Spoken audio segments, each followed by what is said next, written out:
Welcome, my friends. Hello, hello. How are you? Um, I went to the hardware store yesterday and I meant to put the stuff that I got right next to stream to show you. And did I know I put it out of reach on the other side of the room? And now I need to go over there and get it.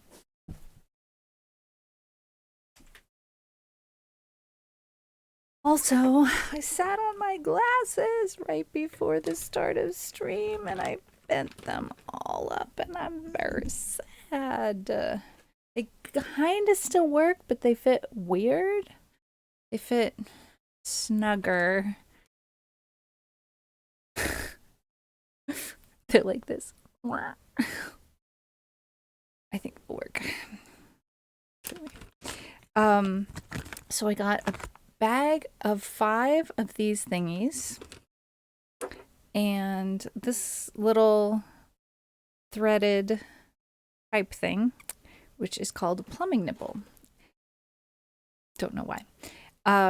So these will go on this, 2 or 3 of them, and they are going to get screwed on to the in left and right. It's difficult to left and right when you're a streamer.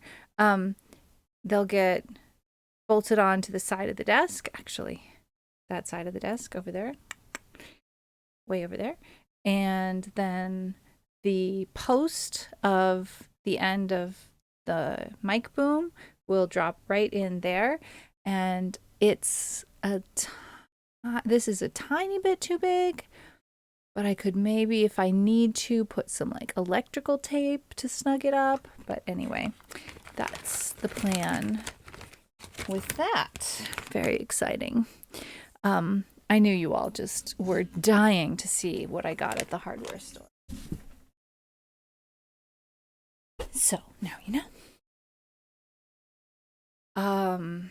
Today is a RimWorld stream day. And last night after Claire's raid, we met a friend of Claire's. Claire knows IRL. Also, I'm trying to pose buttons. Very small, but I succeeded. I feel very good about myself. And let's see. Let you know. New friend. Let's see if I can find her.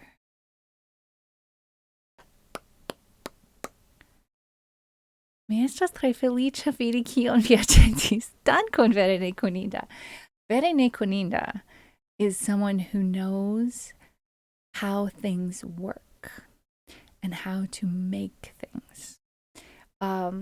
The person who helped us at the hardware store was saying, here's an idea. I don't know how involved you want to get on this, but you could take the post of the boom, take the whole boom to the machining shop at the local tech school, the tech college, and see if they could thread it so that you could screw it in to something, which would require very precise machining indeed. I'm not sure whether that's really an appropriate student project. I just realized you guys can't hear the wonderful music I can hear. There we go, fixed. So it was nice to see him looking at my situation and listening to what I was hoping to do and how and why, and verbalizing other thoughts and ideas. I enjoyed that. But that seems like it might perhaps be overkill for step 1. I think I will do it as is for step 1. As far as those conduit clamps, I was planning to get something that was metal, But he pulled this one out, and I thought, even though it's just plastic and rubber, it has the advantage of potentially vibration isolation, which could lead to sound isolation. The mic itself will have, you can't see it from here, can you? Yes, you can. See these lines right here? These are elastic cords, and those are a shock mount. You can see that the microphone can move inside this ring of plastic. Because of those, it'll have something like that.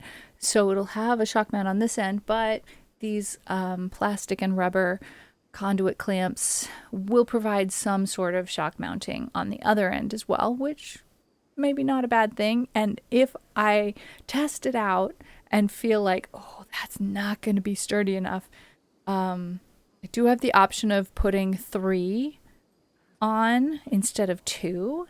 And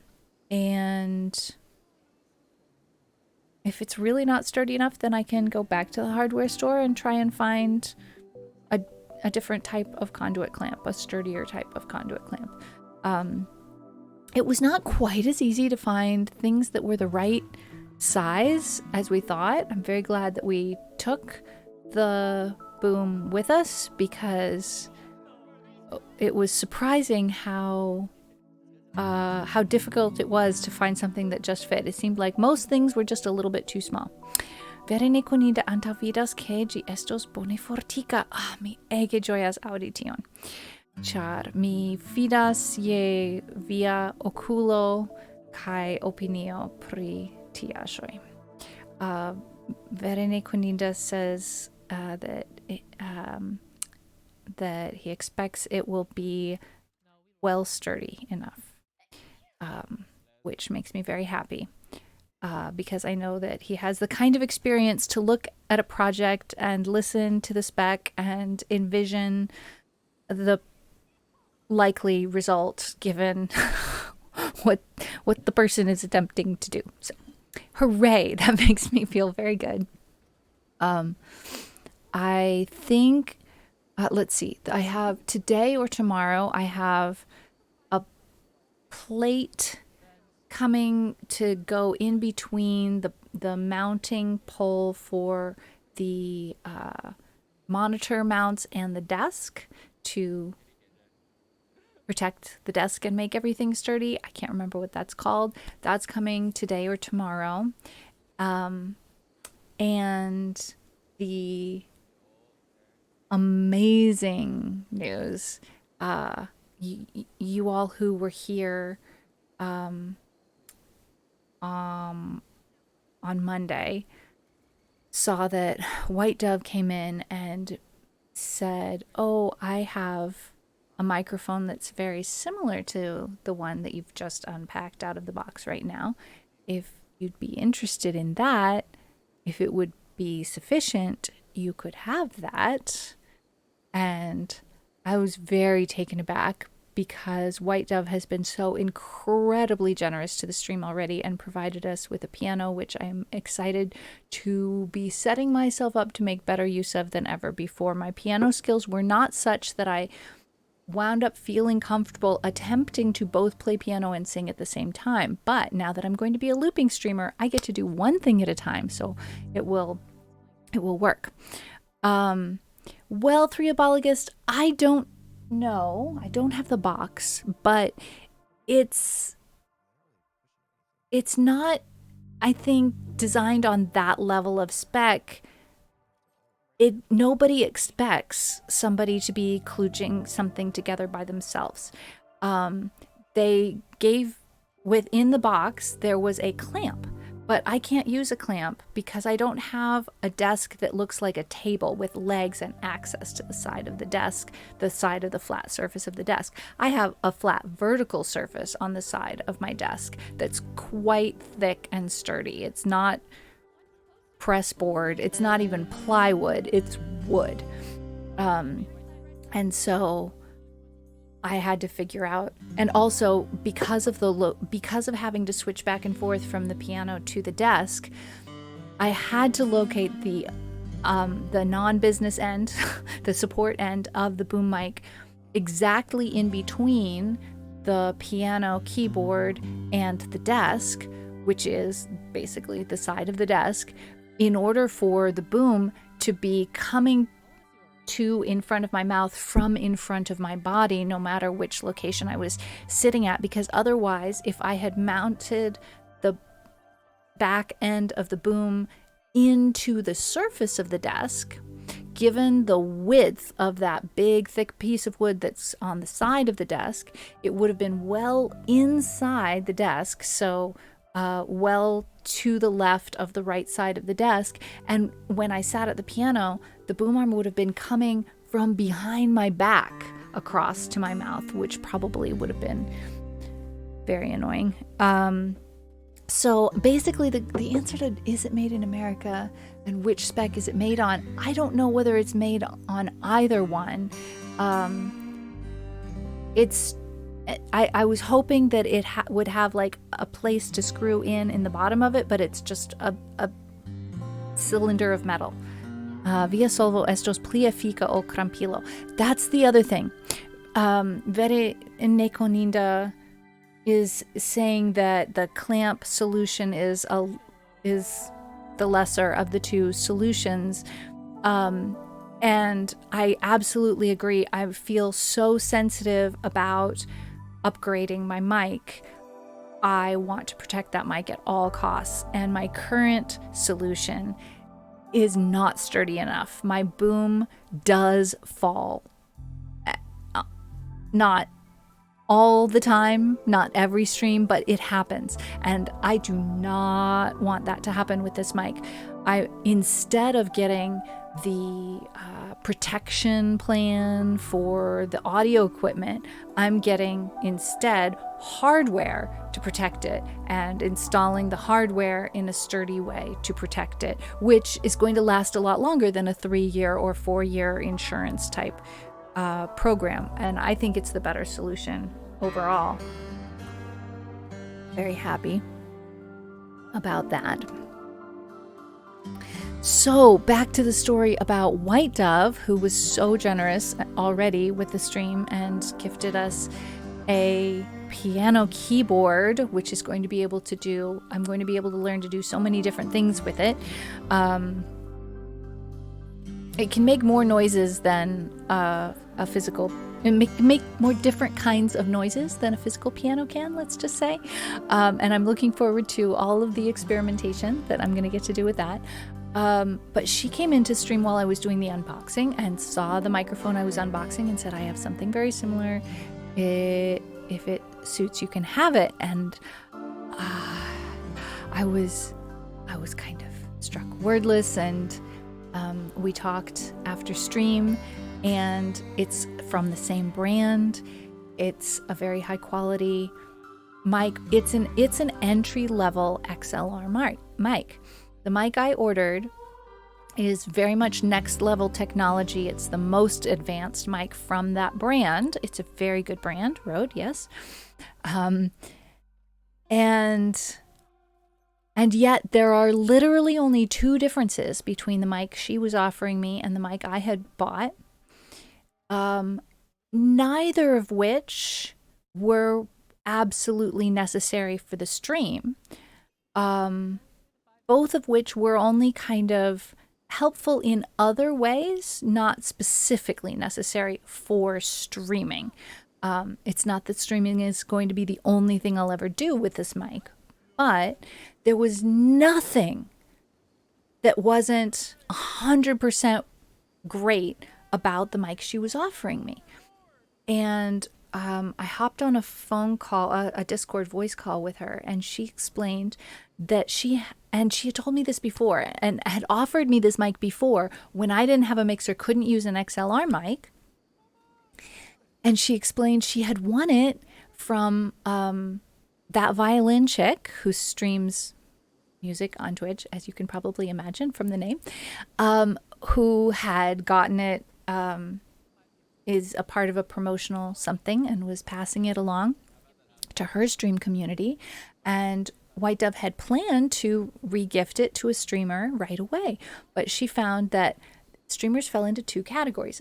Either, like was my situation up until just now, don't have a mixer, can't use an XLR mic, have to use a USB mic, or are already using a mixer and have an XLR mic and wouldn't consider this entry-level XLR mic to be an upgrade.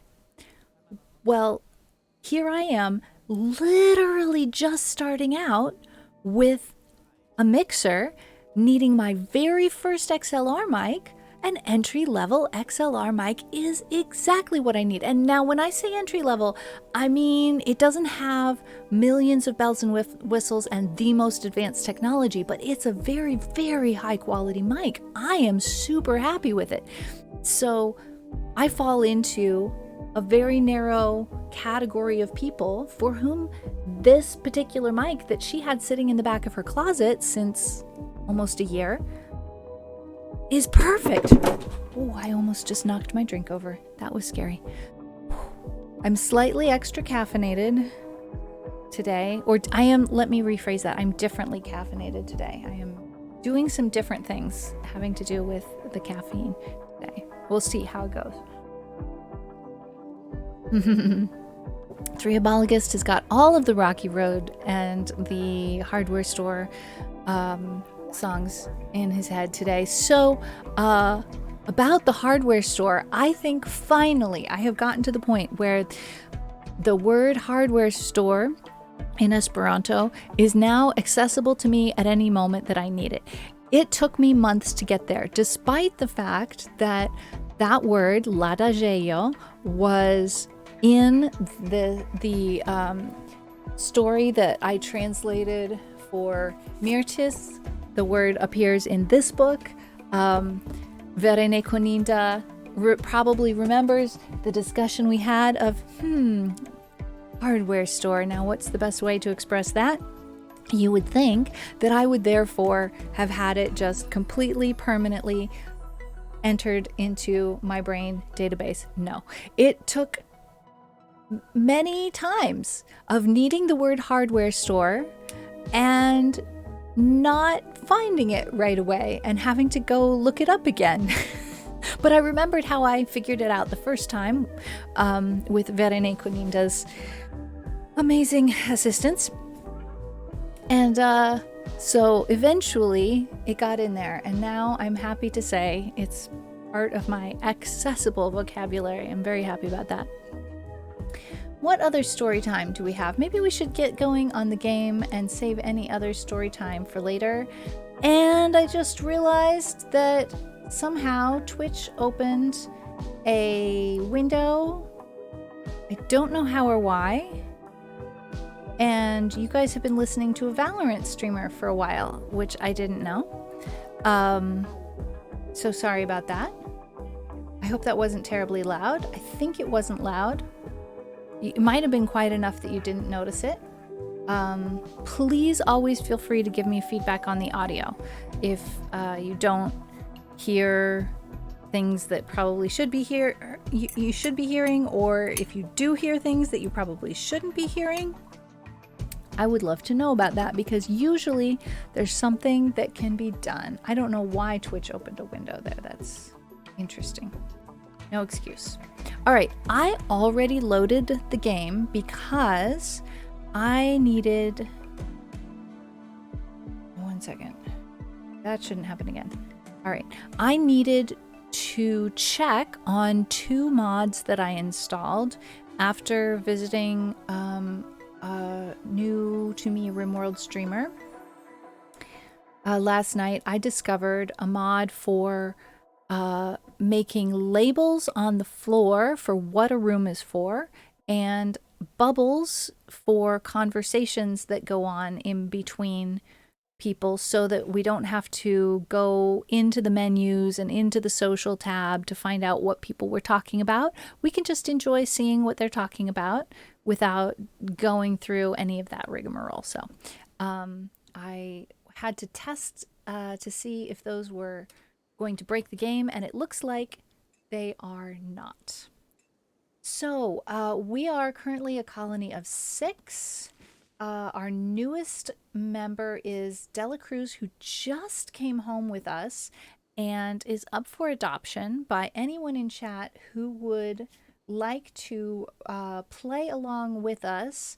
Dela Cruz is an undergrounder, has no need to experience the outdoors or light. She will never feel cooped up or get cabin fever, and no matter how long she stays inside, um, and she's not bothered by darkness. She's a night owl. Like me, my pawn in the game is also a night owl. Solar flare. Electrical devices will now not work for about a day. Sorry to hear that. And she's an ascetic. I think that's how that's pronounced.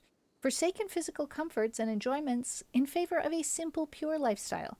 She will become unhappy if she has a bedroom that's too impressive.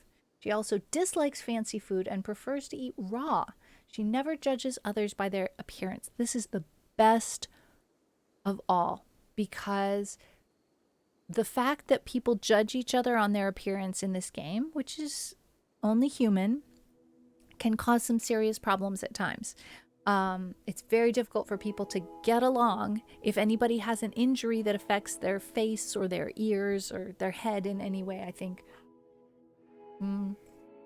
Could be just face, ears, voice. They will have a hard time because people will just instinctively dislike them. So, Flossie Dela Cruz is age 21. As a child, she grew up in a large and intricate why can't I say that word today? Intricate. Ah, there we go.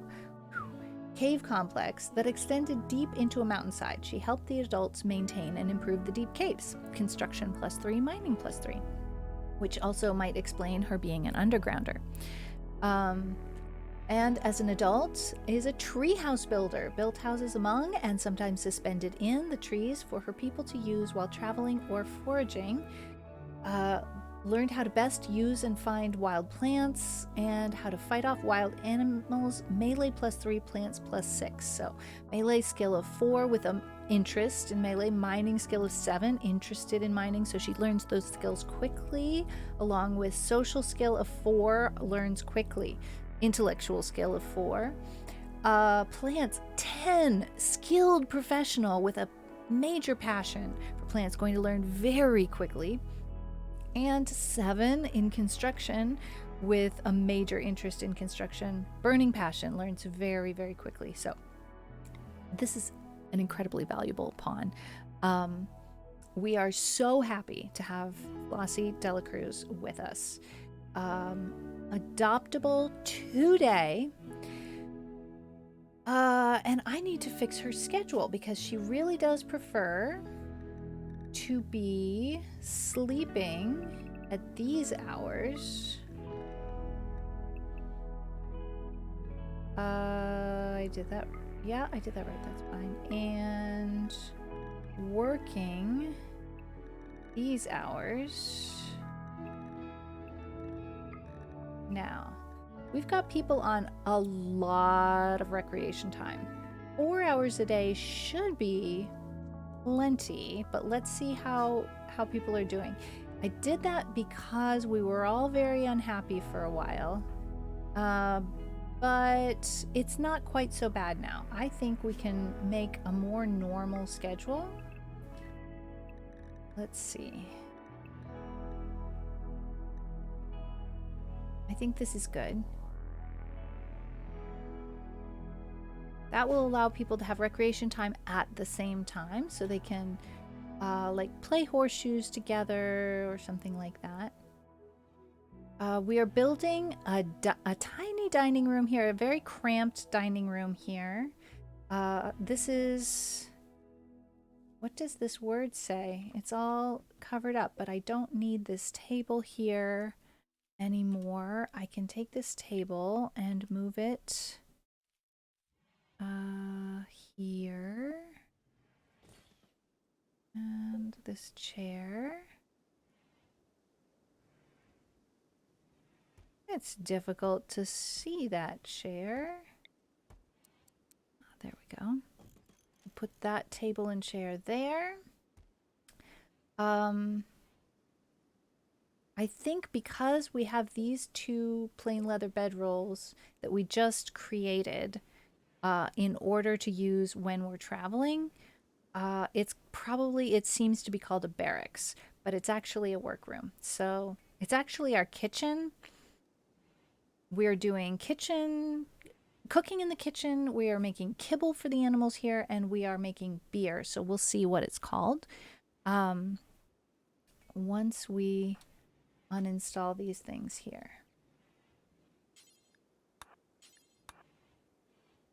They also label stockpiles and supposedly label fields, but I don't currently see labels on fields. Ah, yes, here's one, hay grass. Now this one is called potato plant, but what it actually is a cut everything down here zone. Sowing is not allowed, so we're not going to be planting potatoes here. We're just going to be cutting everything down so that if we have a dry lightning storm, that the hay field will be less likely to burn. This here is cornfield, and I guess we can't see it say cornfield either because the corn is in the way or because it's not square. It might be because it's a funny shape. It might be that the funny shape ones don't always get labeled. This is an area of please cut this down so that we can have distance visibility and ability to shoot far, and when attackers come, we can go to the safety square. Why is there a potato plant there? We don't want a potato plant there. I can go in the safety square, and they will not have, if everything gets cut down in this area, they will not have cover to hide behind when they're trying to attack us, which is great. Also, we have a potato plant here, which we don't want to have. No so. No so. So, I've been finding it helpful to play a little bit of RimWorld off stream because I am learning some things, and also visit other RimWorld streamers. I'm learning some things which is helping me have a better time of it here while we are streaming. So this is supposed to be everything cut down, and this is richer. Hello. There we go. Ah, come on. There we go. This is richer soil. So that's where we're growing the corn. And we can see where the rich soil is by the dark green. So that's where we're growing the strawberries, hops, the corn. We're not growing anything here. We could. And this area we've only used a tiny bit of it yet. My plan is eventually I'm considering moving our complex up here instead of down here, or having two complexes, having some building, starting to build some things up here and then making better use of this area here. I don't know. So they can only sing do re mi fa la ti in the field. So can we get a pun bomb in the chat for Threobologist? Well done. No sewing, indeed. So a forest child from Oldio is visiting the colony. He is named Danny Zetro. He seems to have a few items to trade. Let's see. Well, let's learn about you. How are you feeling? Well, extremely low expectations, sweaty, and a brawler with a bolt action rifle. Not happy. Doesn't know how to use it. Doesn't feel willing to use it. So there's that. We're not planning on getting in a fight with this guy anyway, but he has some things to trade. And so let's see, who is our best negotiator? Kelsia? Absolutely, it's Kelsia. Dela Cruz, what about you? Pretty good. And in fact, Dela Cruz has the potential to get better faster.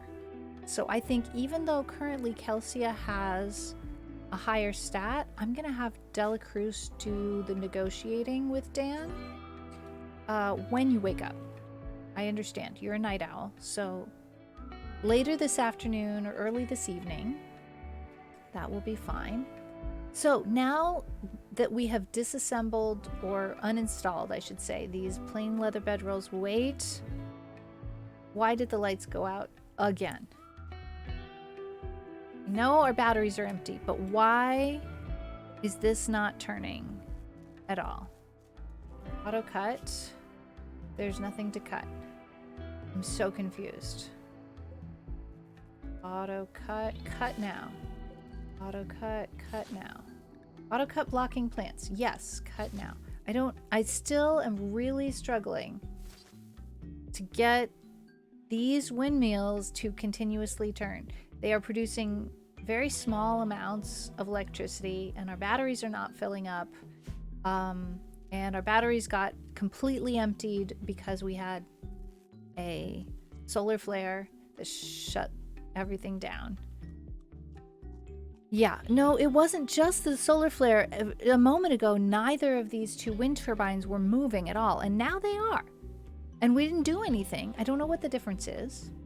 I'm very confused by that, but I still have so much to learn about this game. I may have over 1,000 hours in, but there's a ton of things that I've never done in this game. I have never approached the end game. Definitely never gotten off the planet. Never even built a ship, never traveled to the ship. So yeah. Many things to learn. Okay, we are trying to expand our storage unit here just a little bit and create this into a corridor. This does not the electric smithy is not supposed to live here anymore. I haven't yet decided where I'm putting it.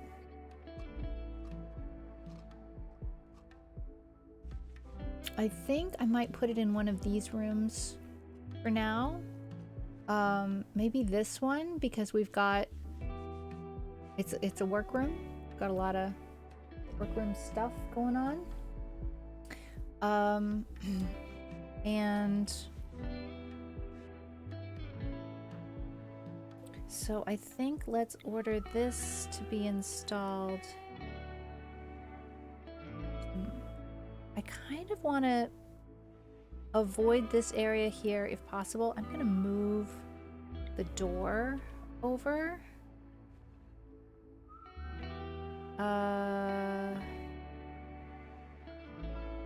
Let's see. I'm going to install it here and reinstall a door here. That'll give me the ability to put something here if I want to later. I think I might also move this over just a smidgen, and this may seem like a wasted effort, but things like moving furniture improve their construction skills at a very low risk. Nothing is going to happen. They're not going to actually it's not like if you take an IKEA thing and you disassemble it and you reassemble it somewhere else, it's lost some health points in the process. That doesn't happen in RimWorld. I'm so grateful for that. There's some things that are like a little on the excessively realistic side and other things that are less realistic. This is one I'm really grateful for, that you can move furniture without it falling apart. I had a favorite desk. It was a corner desk with a kind of big hutch on the top, but it was pretty cheaply made. And by the time I had moved it, I don't know, 3 times, 5 times, I I knew that it couldn't be moved again.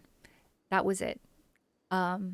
It would not survive another move. I would have to have a new desk. If I tried to move it, it would just collapse into nothingness, into pieces at the very least. All right, so Flossie is going to negotiate with Dan. And what does Dan have to sell? An excellent auto pistol. I would love to buy that excellent auto pistol. That's wonderful. I will sell you this normal cloth parka that's almost half worn out, and this normal six normal short bows. Hang on. Are we making short bows for a reason? I need to check on that before I sell you short bows. I wouldn't mind buying the smoke leaf joints. That would be okay. But let me come back and revisit that. We'll do this trade right now. And then pause and check our quests. Active quests. Billa's stash of fortune. Valuable collection of items worth 600, including a psychic soothe pulsar. And there may be an unknown threat. Well, that doesn't have anything to do with bows. So it looks like we had a quest to make some bows for people, and we failed it. But now we have a whole bunch of bows. So, Dela Cruz, go ahead and trade with Dan and see if he'll buy those bows from us. We could keep a couple of excellent short bows. Why not? And sell all the normal and good short bows. And we could buy the smoke leaf joints and the packaged survival meals, because we don't know how to make packaged survival meals yet. No, we can't. We don't have that much money. All right, let's not be greedy. Let's just... Oh, we still don't have that much money. These short bows are not worth very much. Okay, we have 6 people. We're buying 6 smoke leaf joints, and that's it. One for everybody. Don't be greedy, y'all. All right. We'll see how that goes. We might have a teetotaler in the mix, which means extra for someone. We could sell some of our beer or ambrosia. I don't normally like to walk away with having spent so much of our silver. I normally like to walk away with more silver than I started with.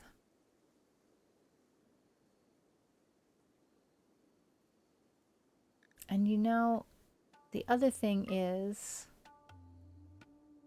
we don't yet know how to produce this medicine, industrial era medical equipment. So I think it would be more important to buy 6 of those. Or, yikes. Hang on. I did that wrong. Oh, I did that wrong. All right, 1, 2, 3, 4, 5, 6. Can't do it. They only have 5. Let's buy 2.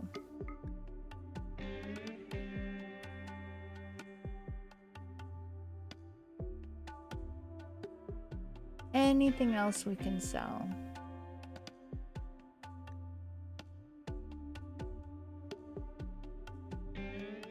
Don't want to sell the gold.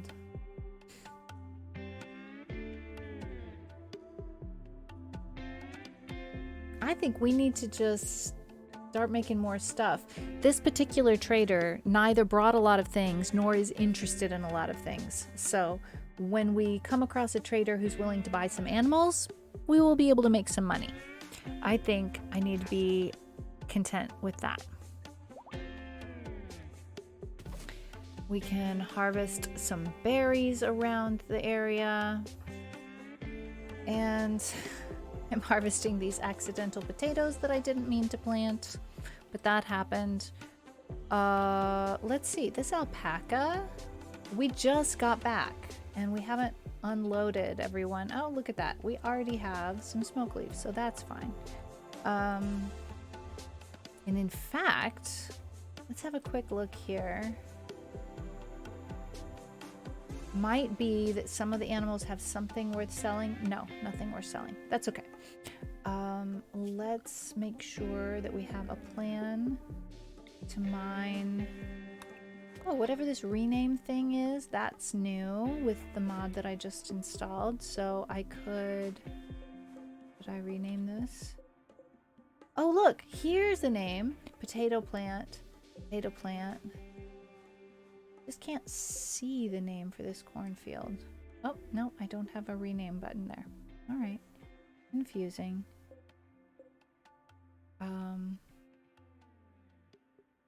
That's fine. This is fine. Everything's fine. We're fine. Everything's good. All right, let's harvest some wild heal root.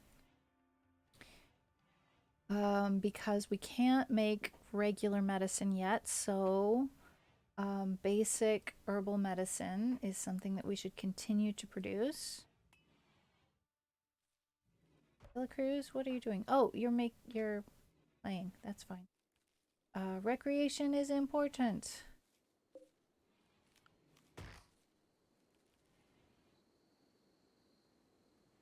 I'm not planning on keeping this building here because all it does is provide cover for people that might be attacking from this side. So I'm planning on bringing this down. Now, I've been using a strategy that I'm not sure whether is an actual real strategy or something I just made up in my head. This section of sandstone wall right here is in heat condition, 420 points out of 420 points. I'm gonna choose to deconstruct it, and I will get a certain amount of materials back based on the skill level of the pawn that does the deconstruction. However, I think if I were to do the same thing with this sandstone wall, I would get less back. Let's actually do that experiment right now. Lena is good at that kind of thing. Let's do this. We'll deconstruct that wall, and then we will deconstruct this wall. There's no guarantee that I'm going to do the same quality job each time, but if there's a very noticeable difference in the amount of materials I get back, then I will know that the strategy I had been employing, which was to repair it first to 100% and then deconstruct it, was worthwhile.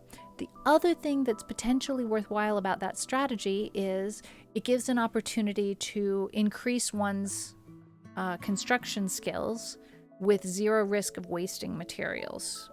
It doesn't require, magically, in RimWorld, any materials at all to repair something. You can go in and just repair it. You don't have to take tools with you. You don't have to use up materials to make it happen. You can have a sandstone wall that's 12% and zero sandstone and zero tools, and just magically, with time and work, turn it into 100% quality sandstone wall. Magic. That is just how that works. All right. I do not yet have a notification about the incoming ad break, but it should be within 10 minutes.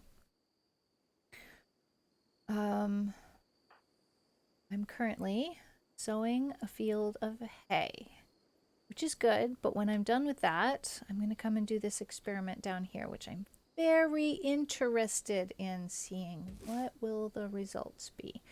Who else is doing what? Laviro is resting. What is resting?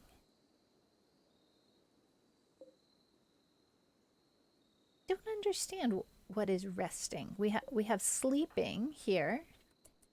Oh, resting means I am going to bed. Got it. We were just paused. Now I understand. All right.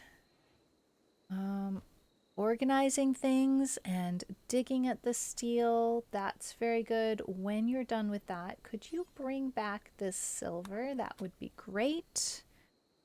And Dela Cruz is continuing to sow the hay grass. And I'm doing this experiment here. It won't take me long. I'm very curious to find out how many materials we get here. 2. Okay, if it's 1 or 0,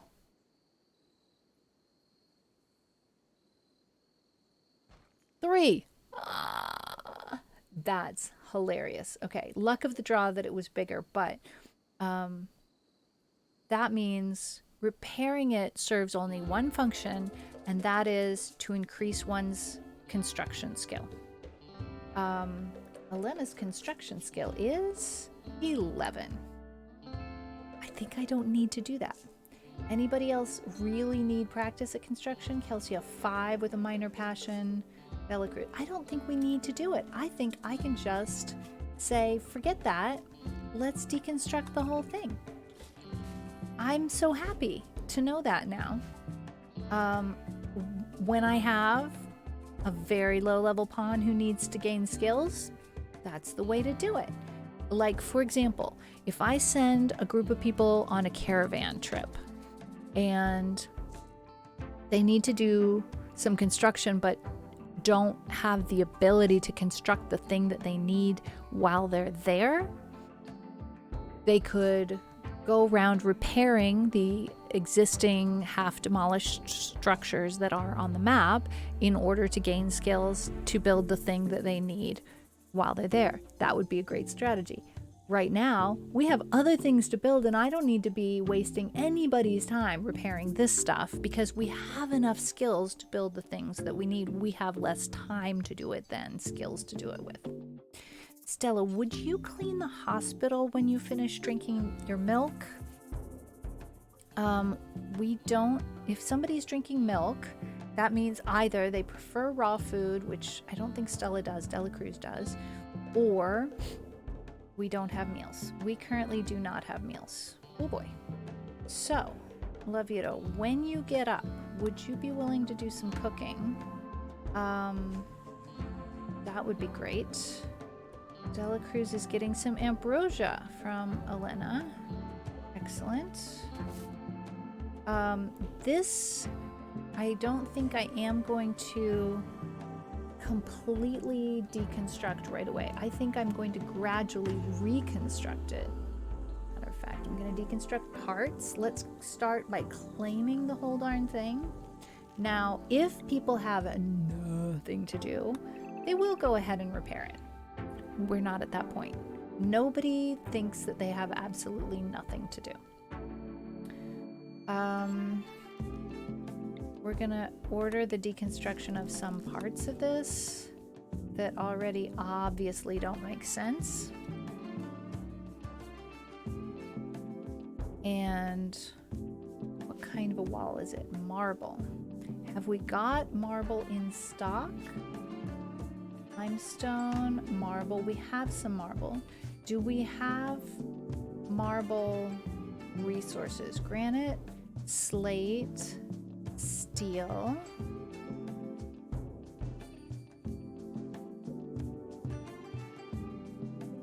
Slate. Here's marble. Okay. Good. We have some marble. We can make those marble walls. Here's more marble. Good, good, good. Tons of marble over here. Excellent news. Okay. We will put in mind a few things there.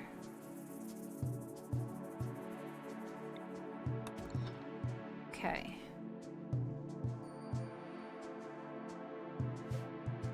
Build a copy. Going to build this out here.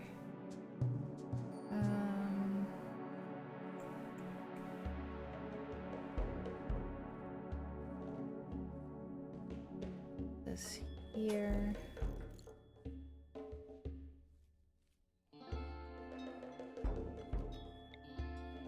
There.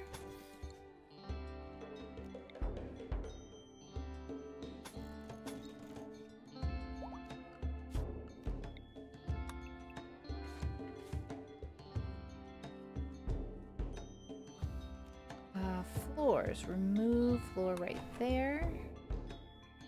And then build a wall on top of it. Excellent. We are making meals. We love that. Restocking my ambrosia. Maybe we could go ahead and make this table. and that chair and see that label become dining room. We'll be very happy with that. This bedroom has a chair but not a table. It's going to become unnecessary to have chairs and tables in all bedrooms. Once we have an actual dining room, I'm going to prefer that. I did install a mod that allowed us to tell people only eat at chairs and tables in your own bedroom.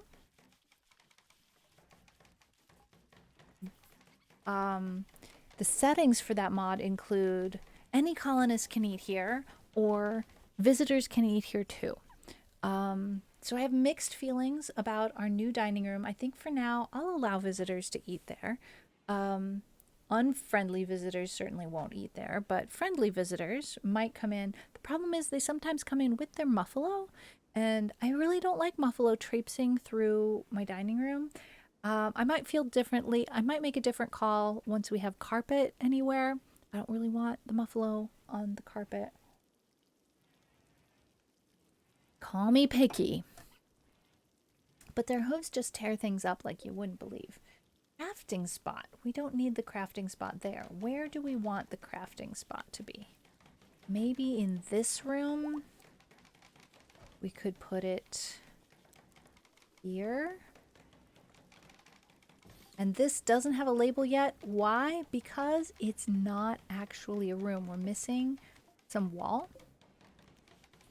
And we are missing some wall over here. So this is, now that it has a table, even before the chair is finished, it's called a dining room. It's official. Let's, Elena, go ahead and finish this room up here. Actually, let me change the order of those operations. Do this first, then these, then that. Thank you. And the lamp we need. Very much. Need a lamp so that people can work more efficiently. Lamps help. Less than 2 minutes to the ad break. Excellent. How's everybody doing? We're going to have a little stand-up walk around, stretch, refill, get snack. All right, now that we built this wall, this is called bedroom. And also I need to create another bit of wall right here. Could you add that to the list? And then we'll get a label on this room as well. Let's see. Workshop. Excellent. All right, so this we can deconstruct. I'm so confused about the machining table. Didn't we move that? No, it was an electric smithy. Oh, it was from down here. We already moved it. Got it. All right. Where is this chair gonna go? We are in an ad break. Let's pause the game and go on our BRB. It's a great time to stand up, get a snack, stretch, move around. I will be back in 3.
Okay, guys, I am back. I'm sorry I took a little bit longer. I just changed my lights a little bit, and I'm want to experiment with this. You all cannot see the light fixture that I'm messing with right now.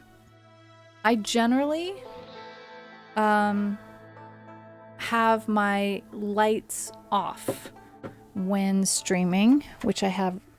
Just hang on. That light I do not want off. I just want it down a little bit. And I want this one down.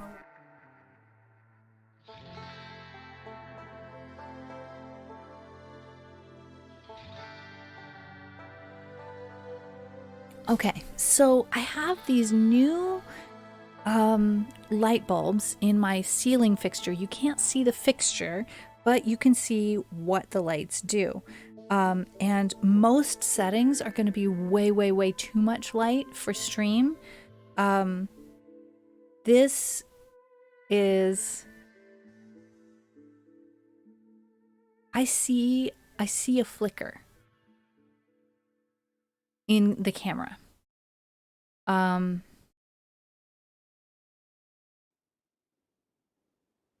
the lights are capable of creating a flicker. Let me show you something, an automation that I created. Not an automation, a custom scene that's designed to look like a fire. It grows and shrinks a little bit. I don't know if you can see that. The light moves in the way that the light from a fire would. Super cozy. Currently, this face lamp is cold, and I didn't mean to do that. Pushed the wrong button. 1, 2. That's warm. I like warm. Of course, all of that is cold, but that's fine. I am looking forward to someday being able to connect these lights in my ceiling fixture or other lights which connect to the hub that controls these lights in the ceiling fixture. I'm adjusting these lights right now with my phone. It's magic. This was my birthday present. Very exciting. Kind of Christmas birthday present. It was a little bit much. And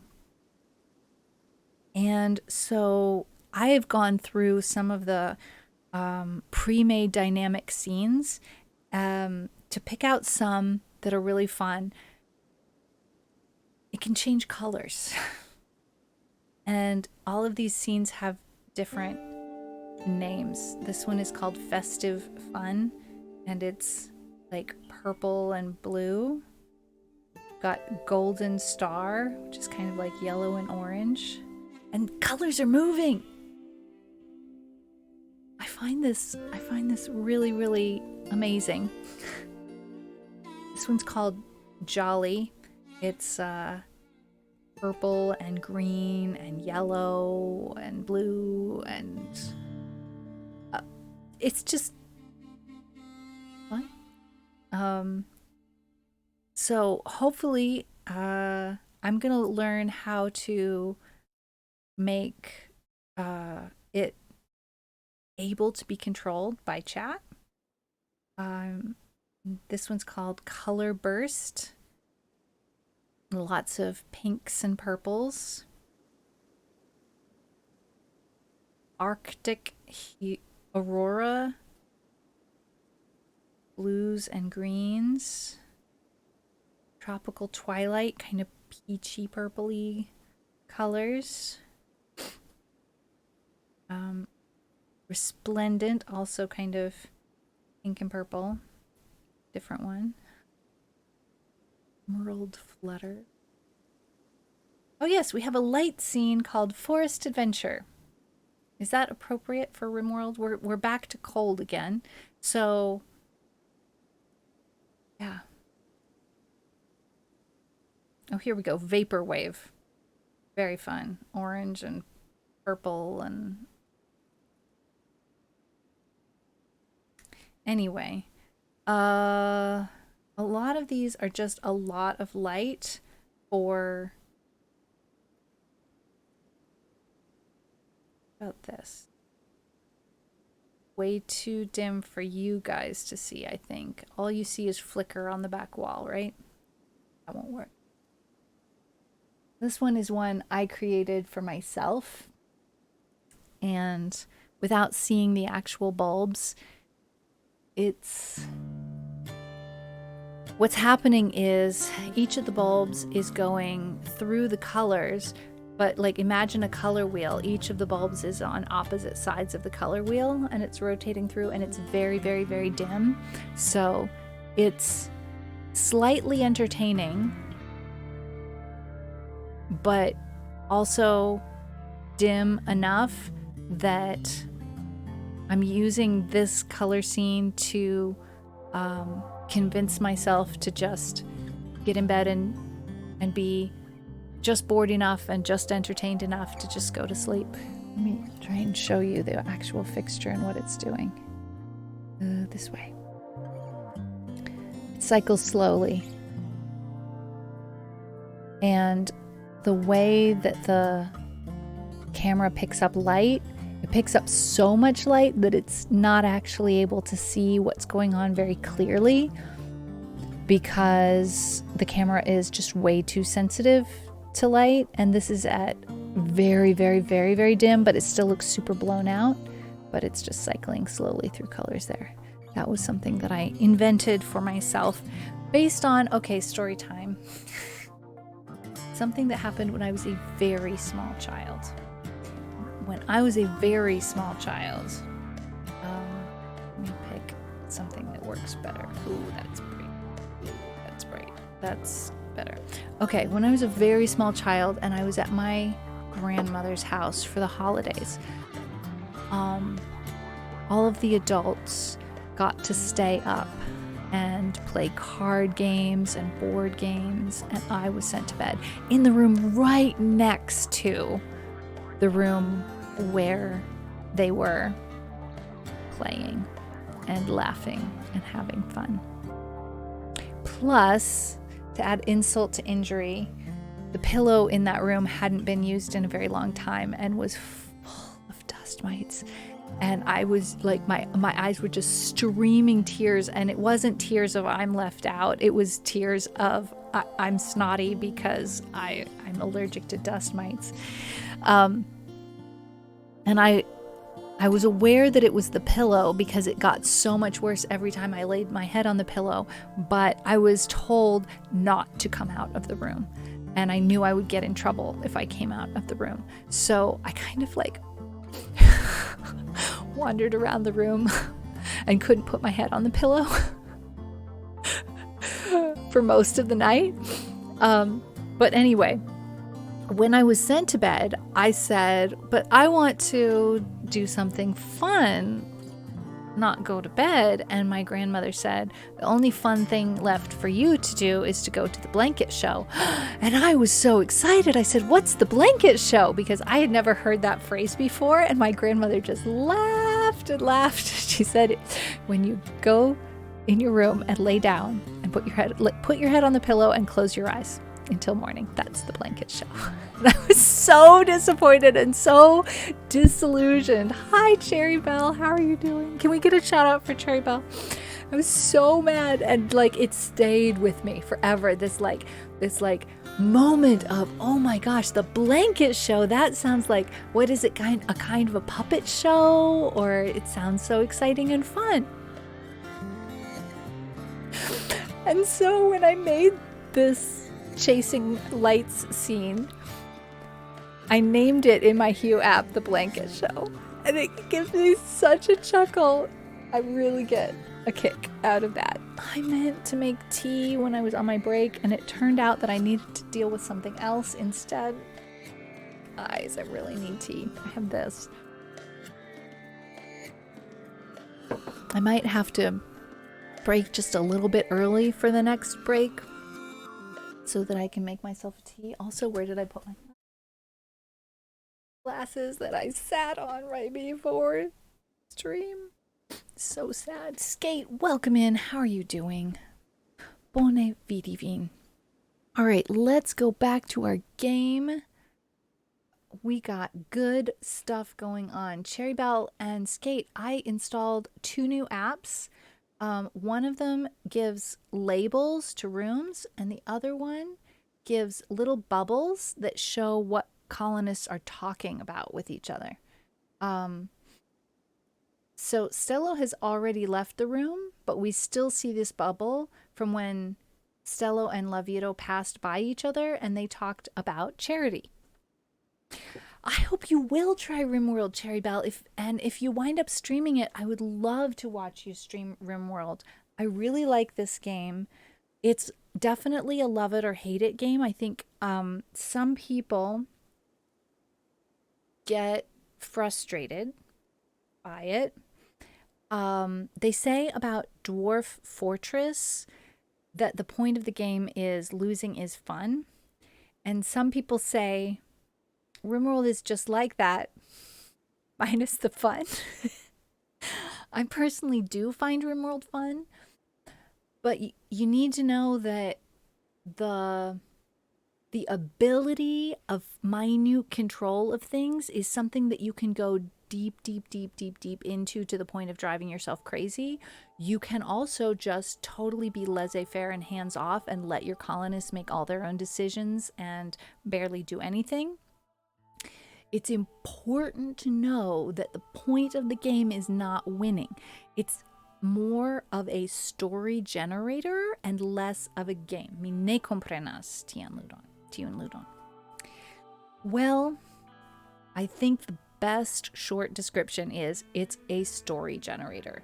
You have an AI, a story generator, and you choose the personality, like you choose which story generator, who is the storyteller, and how hard on you they are going to be at the beginning of the game. Let me try and go to where I can show you that. We're going to go to the menu. That's not where I meant to be. Okay, how do I get to the place where I show you my storyteller? Gotta be review scenario. Nope. Where can I show you options? No.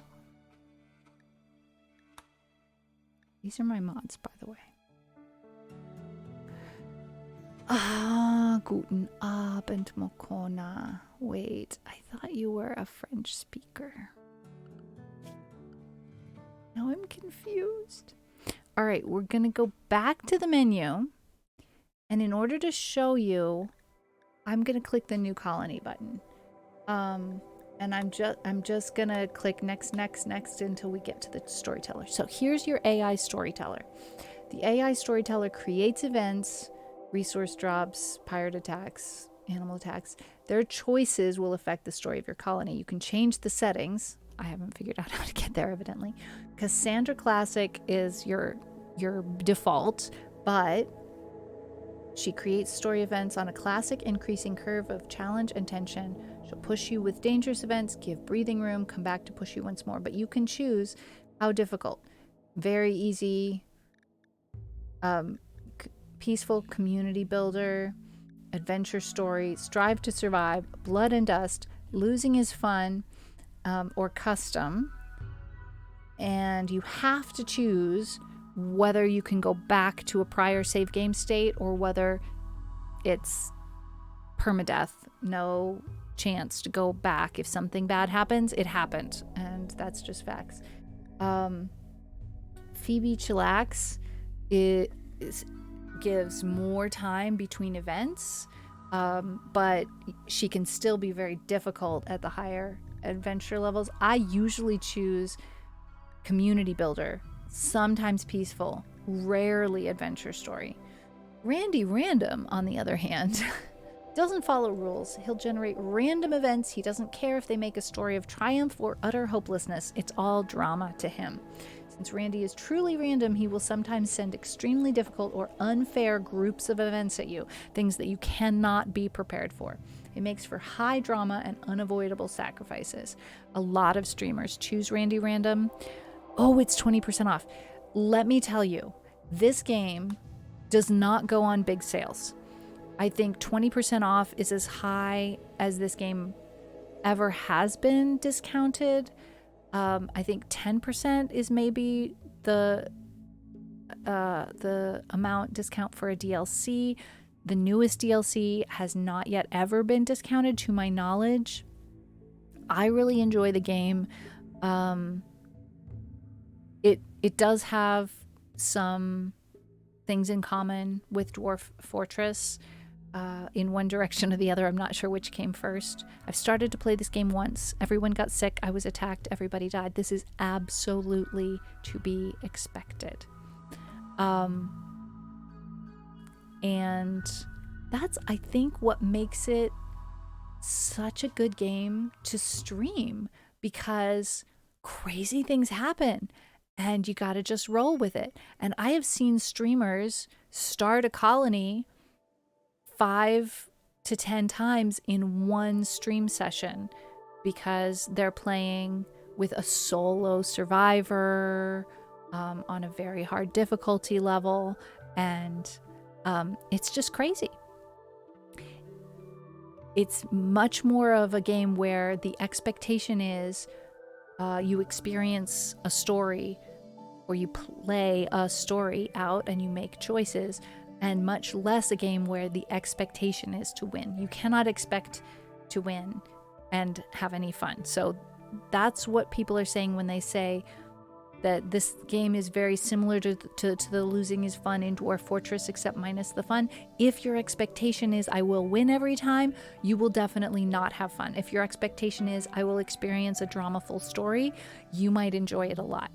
But the other thing is your micromanagement style might or might not make it difficult to have fun.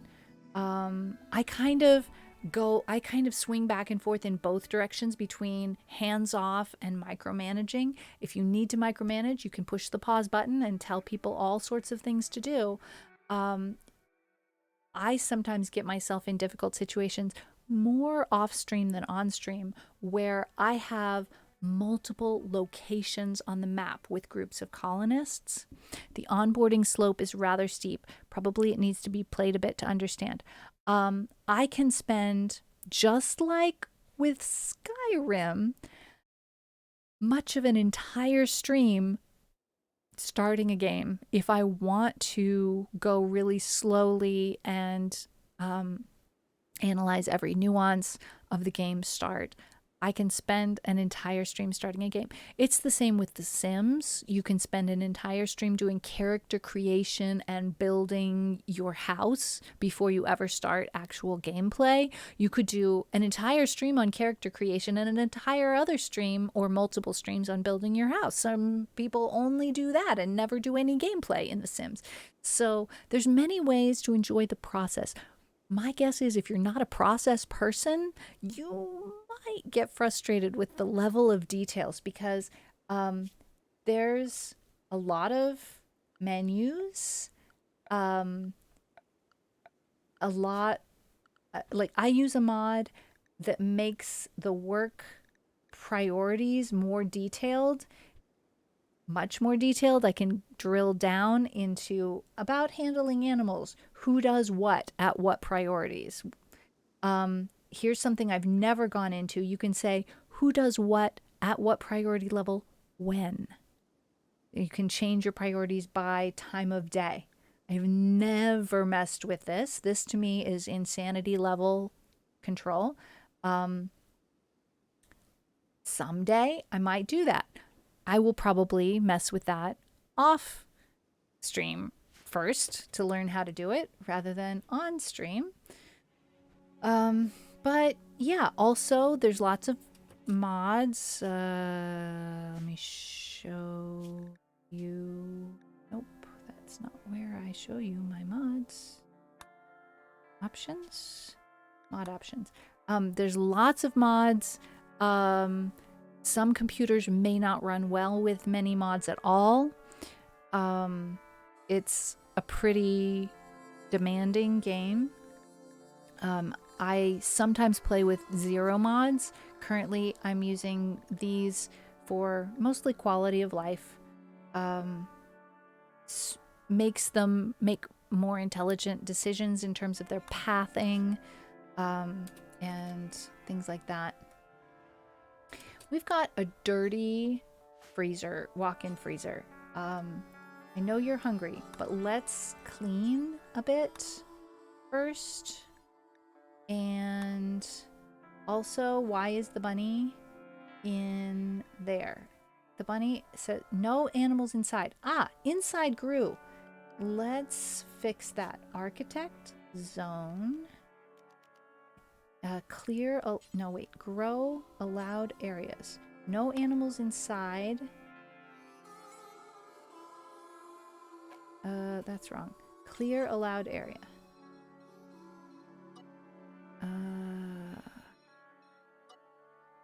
That's better. Okay, now our inside actually is all of inside. Now that bunny should go outside. Yep. Heading out. Good job, bunny. Yay! We like to see it. Okay, I'm getting the freezer cleaned up before I eat, which is very responsible. Maybe after I eat, I can clean up this storage area because it's just gross. Gross, gross, gross. Galahad, saluton. Mi fartas bone.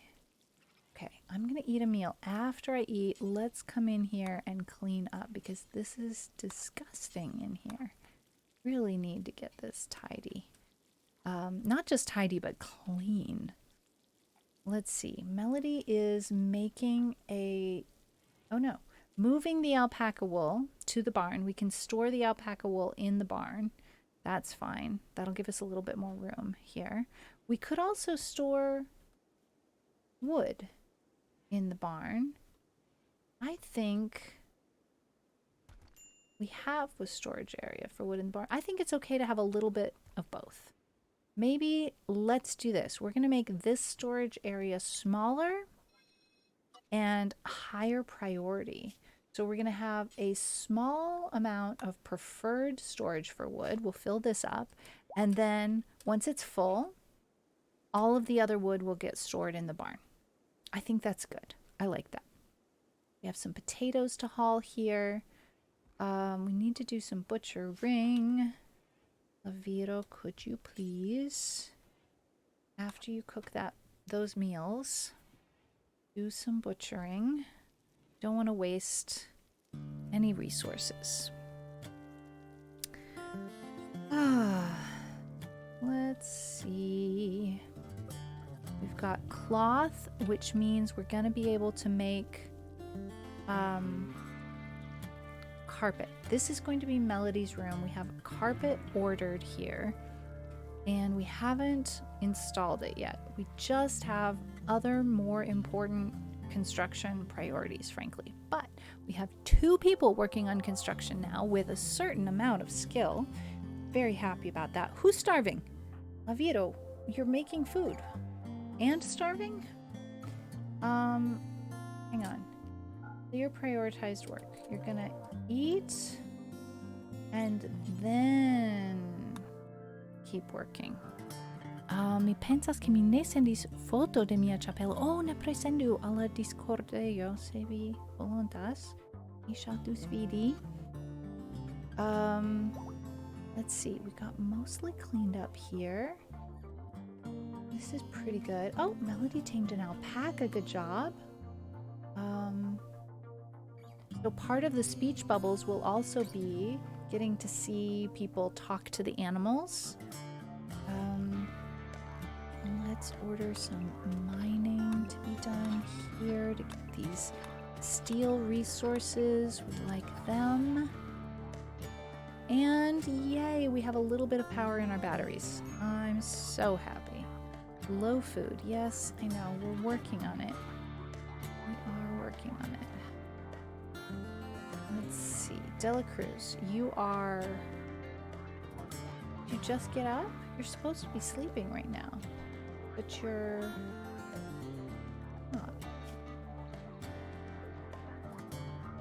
You just got up early for some reason. Are you a quick sleeper? No. Because you're aesthetic? No. Okay, Delacruz is going to be... See, Delacruz and Melody are kind of the opposites here. Delacruz is going to be really unhappy in this bedroom because it's going to be too fancy. Real fast. Let's see, we need a wall right here. Melody needs a more impressive bedroom, and Delacruz needs a less impressive bedroom in order for them both to be happy. So we are going to reassign this bed to Melody. And Delacruz, let's put you here.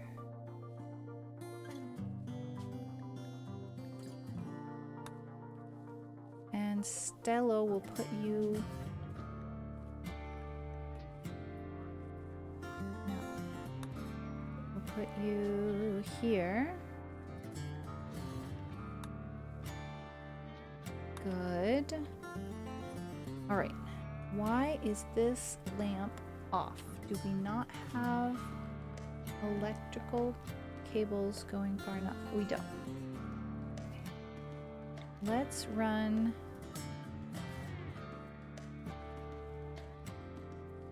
a cable here. Do. Might need one here, we'll see. Starving and making food, a contradiction in terms. I can see where you, yeah, absolutely. I agree. But I'm glad we got it sorted out. Who has tattered clothing? Delacruz. That might be okay. No, you don't like ratty apparel. Okay. Even though you're aesthetic, you don't like holes in your clothes. Let's look at what we've got in the way of clothes. An unfinished plain leather parka. Let's see.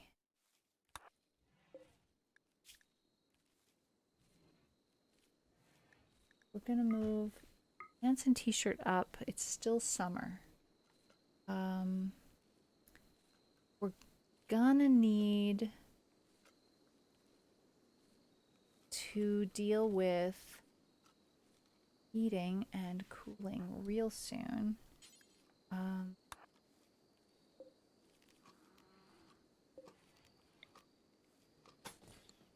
Which means we're gonna put right now we've got cooling coming from this side, which this is not the best use of technology now that we have a quarter. We don't have a quarter yet. You're gonna have a quarter. Why is this door open? Don't hold that door open. In fact, you're gonna want to deconstruct that door, right? Wrong. Yes, right. We're gonna want to deconstruct that door and make walls there instead. We don't need to go in this room. What we do need is a stockpile of medicine. High priority. Critical medicine. I'm gonna say herbal medicine because that's something that we have. And deconstruct that. Why is this chair turned around? I'm not gonna worry about it quite yet. When I've deconstructed this and this, I'm gonna move the lamp into the center of the room. To one of those two spots. And we need another stockpile for industrial tech medicine. Again, critical importance. regular. Good. We need this chair over. Install. Here. Excellent. All right.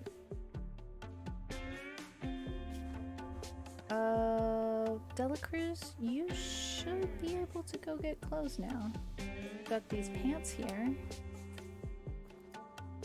Did you get the t-shirt we made? Got pants. What? Oh, it's this shirt. Okay. I swear we made a t-shirt. Maybe somebody else put it on. Let's make until you have one. Okay, we have one somewhere. Where is it?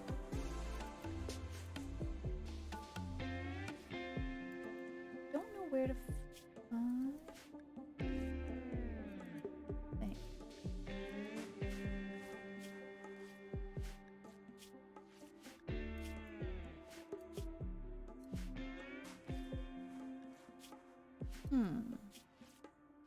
Never looked for t-shirts in this list. Oh, this list only has ingredients to make things with and not final products. That's unfortunate. All right, there's the old ratty shirt. Delacruz should be happier now. Good, no more ratty clothes. Got new clothes on, except for the pants. The pants are just okay, but there are new pants here when Delacruz decides pants are too ratty. Remember that Delacruz is adoptable. She is an incredibly talented gardener and construction worker with a minor passion for melee fighting, mining, and social, which means convincing prisoners to join the colony and trading and things like that. So an adoptable pawn there. Her personality traits are also really excellent for the game. So she's going to be somebody we like to have around for sure. Let's finish that wall.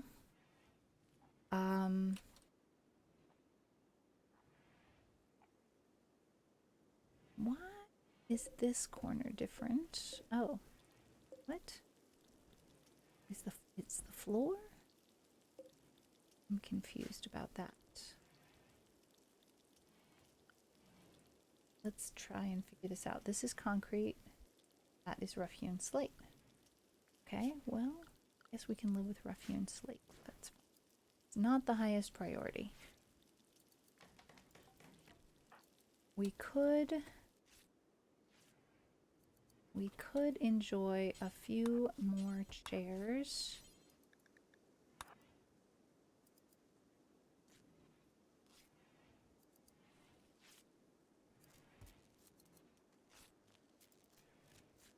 And our lights are out. We are out of battery power because we've got a tiny bit of grass here. Kelsia, could you just pause and cut that grass? And these brambles, before you go mining that steel, just to get these turning again. Okay, it's moving very slowly.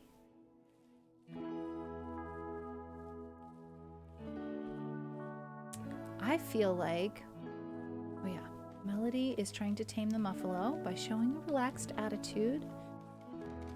Yep, that should help. Melody's pretty good at taming animals. I think this should probably work pretty well.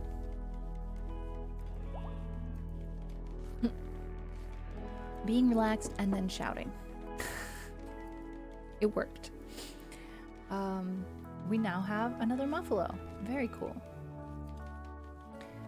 And Kelsia, I know you just started working over there, but when you're done, will you haul that medicine to where it goes?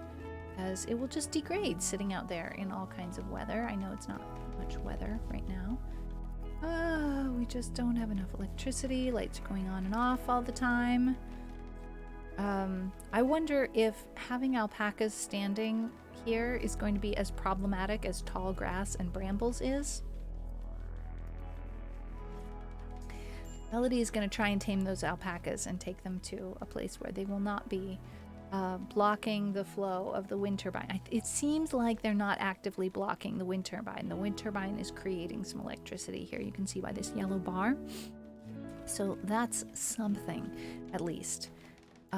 We are trying to create the plainest bedroom possible for Delacruz. Now, a poor quality bed, concrete floor, and take this urn away and put it like anywhere else, basically. Let's see. I guess we can put it in the dining room because we've got nothing fancy in the dining room. And it would be nice if our dining room were a tiny bit fancier. Delacruz would enjoy her bedroom being less fancy. Do we have any poorer quality chairs? Oh, a wooden stool instead of a chair would be a good thing. Do we have any poor quality tables? No? Oh, we have an awful table. Oh, Delacruz would love that. Okay. We're going to reinstall this.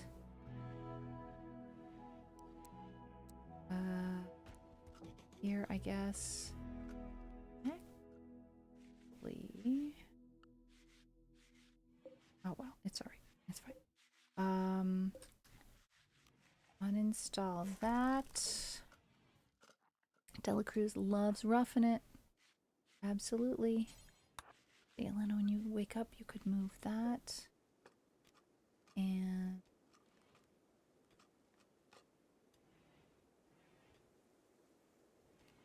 I don't know where we're gonna put. Oh yeah, we do know where we're gonna put.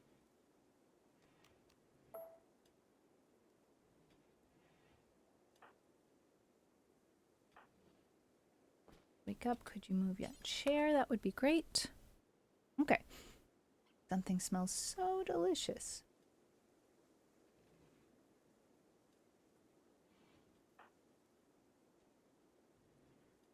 Ooh, Stello is starting to install the hay floors in the barn. I'm really excited about that. That is good news because the barn will get so much less dirty once that is created.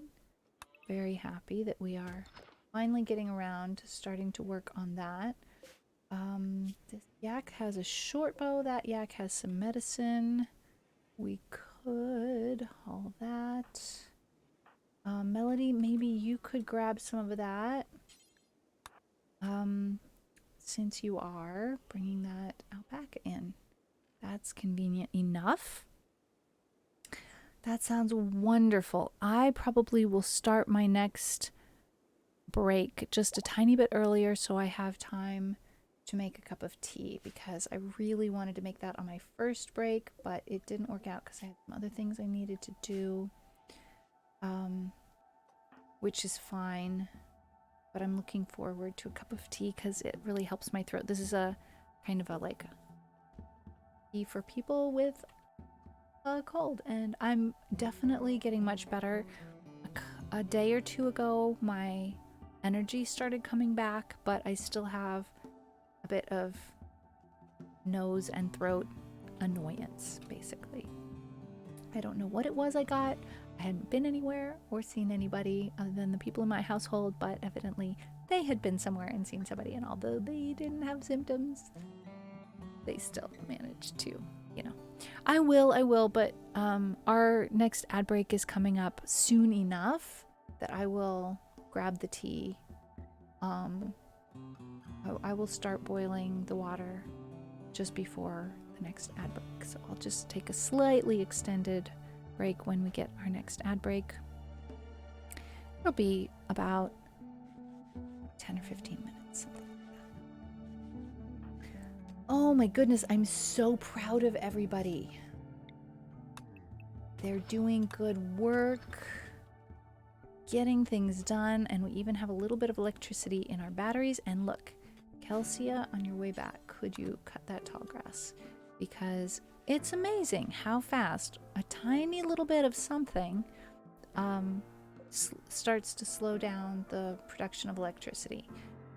So we either have to, I tried building a new one of these thinking that would solve the problem, but I think what the real problem is we have to stay totally on top of cutting and make that a super high priority.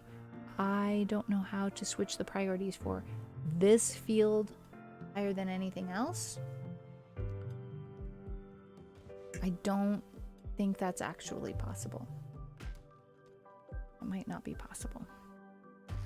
I'm gonna also try and cut a little bit of the trees right around here. We don't need these trees growing right up against the building. Super close. It's fine, we can cut them down. And I'm sure we'll put the wood to good use. Eventually, I want to change out these internal walls for wooden walls to save the steel. I do want all of our external walls to be steel. This one isn't. But I'm intending this not to be an external wall. We're gonna make more building in here, some sort of building. Probably with some, maybe a corridor here and a row of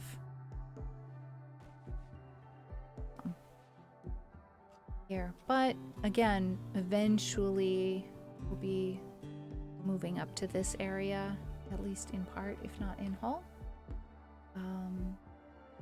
We have finished mining this section of uranium out, which is great. We haven't hauled everything back yet, but we have plenty of steel to mine still in this area, so I went ahead and built us a table and chairs so that anybody who's working here who gets hungry can eat at a table like a human, which seems to make a huge difference to them in their happiness. I can't really explain to you why it matters that much, but it does matter that much.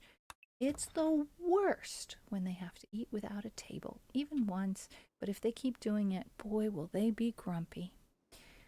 Just so grumpy. All right. We are low on medicine, huh? Well, the next time we see some traders that have medicine, we will buy it.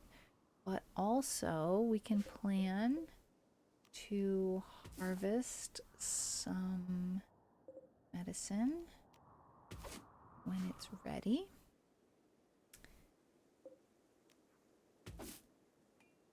Our strawberries are ready. Bello is playing horseshoes. And oh my gosh, my dad's making soup and it smells so good.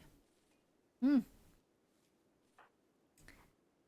Kelsia is sitting in a dark room eating all by herself. Let's not do that. We're going to make this not a gather spot. We're going to make it private.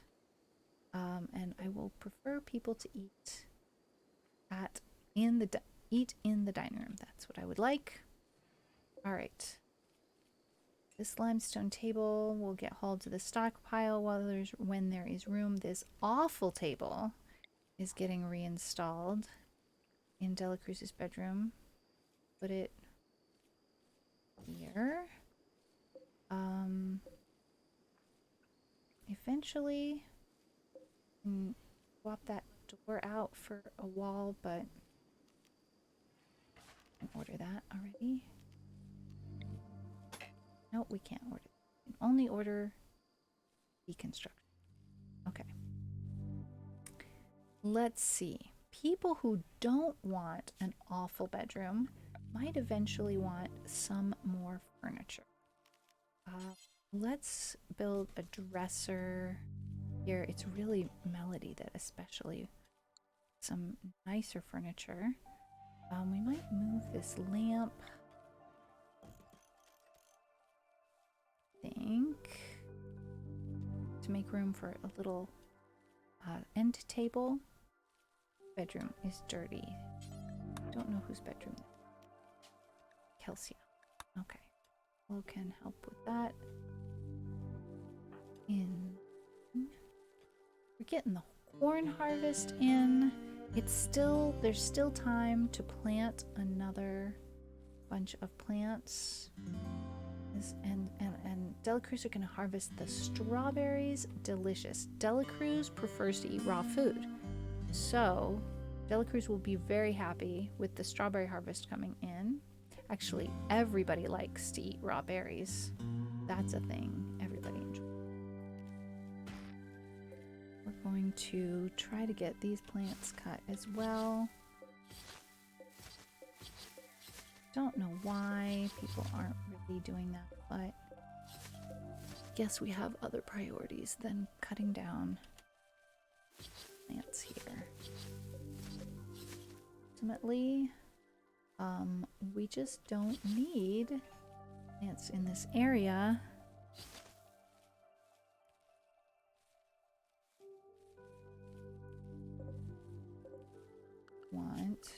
Stop. Good.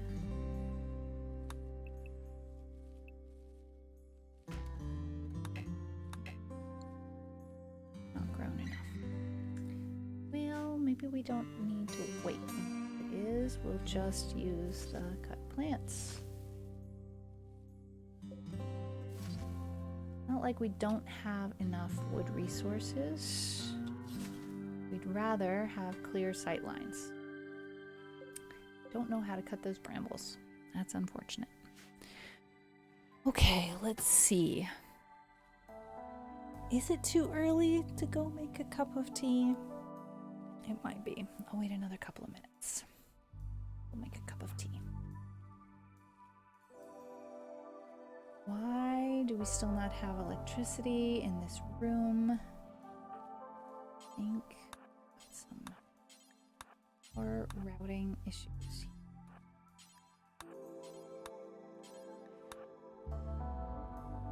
Let's get it done. Lavito doesn't want a terrible room. There we go. Lavito now has some light. Also order him a dresser and an end table. Excellent. Okay.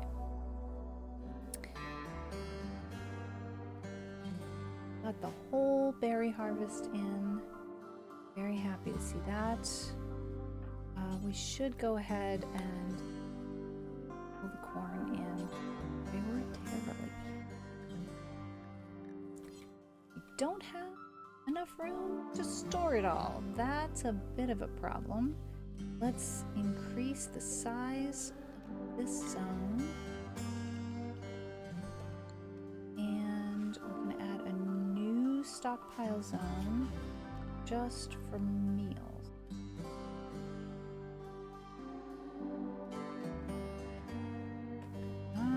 Let's see. I'm going to expand this one over to here and then make it that way.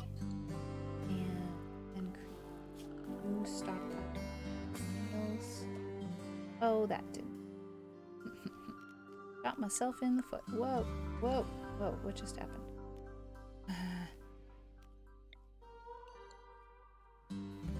Try that again. This stockpile zone. Shrink it. There. Then new stockpile zone. Oh, come on, you. That. Just gonna store meals. All meals. Nothing but meat. Good.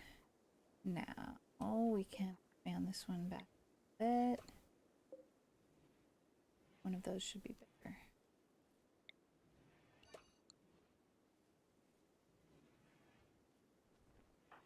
All right. Me? What does me mean? Does me mean I volunteer as tribute? And I want to adopt Dela Cruz, the treehouse builder. I don't think so. I mean, it would be nice if it did. It has not yet been adopted. I'm going on a little break.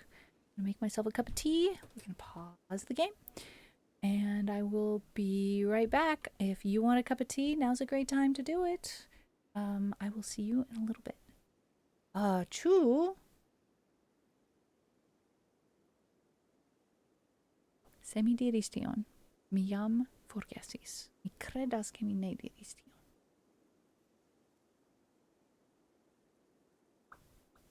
Ĉu iu ajn memoras kion mi diris? Ĉar mi ne. I don't know, but I'm gonna go get a cup of tea. Eble? Tute eble? Credeble?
Welcome back.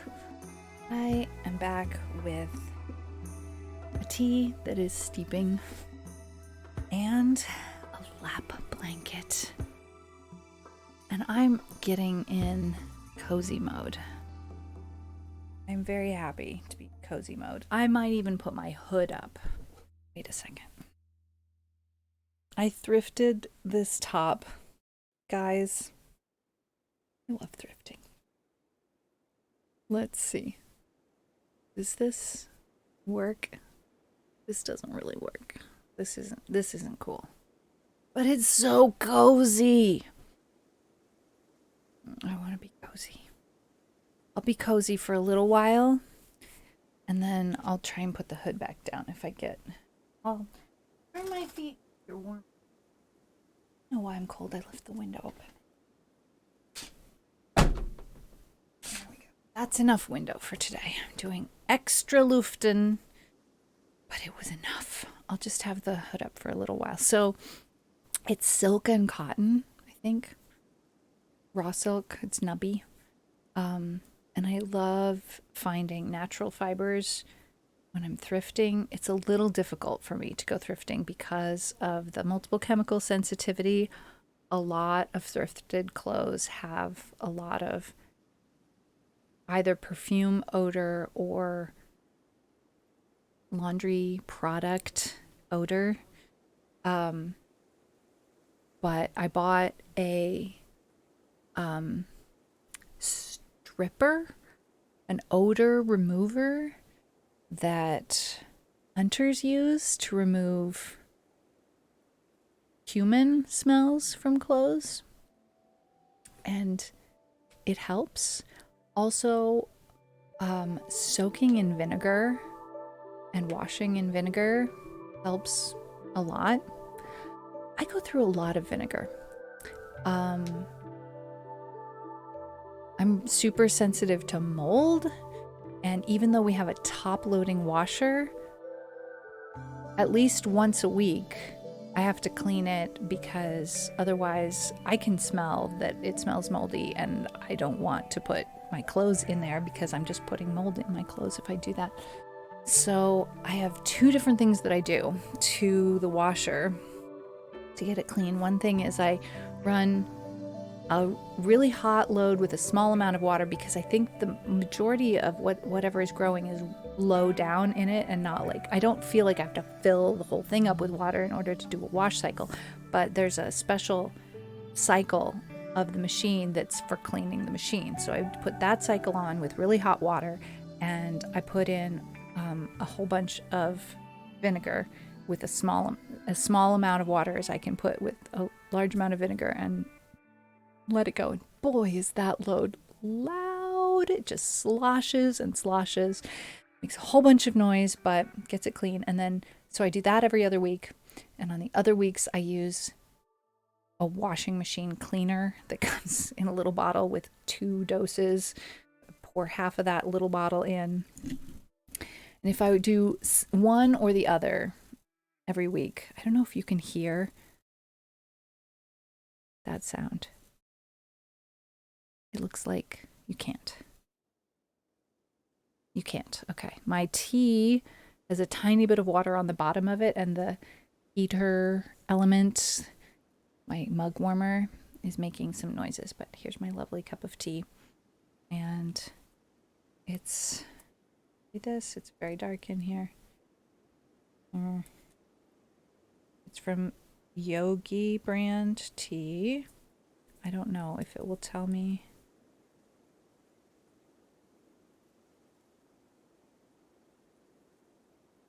No. I don't remember which flavor. Something with the word immune in it. It was a hiss. Did you hear the hiss? Let's go back to our game. All right. I am enjoying our progress. We are, I think, on a colony builder type.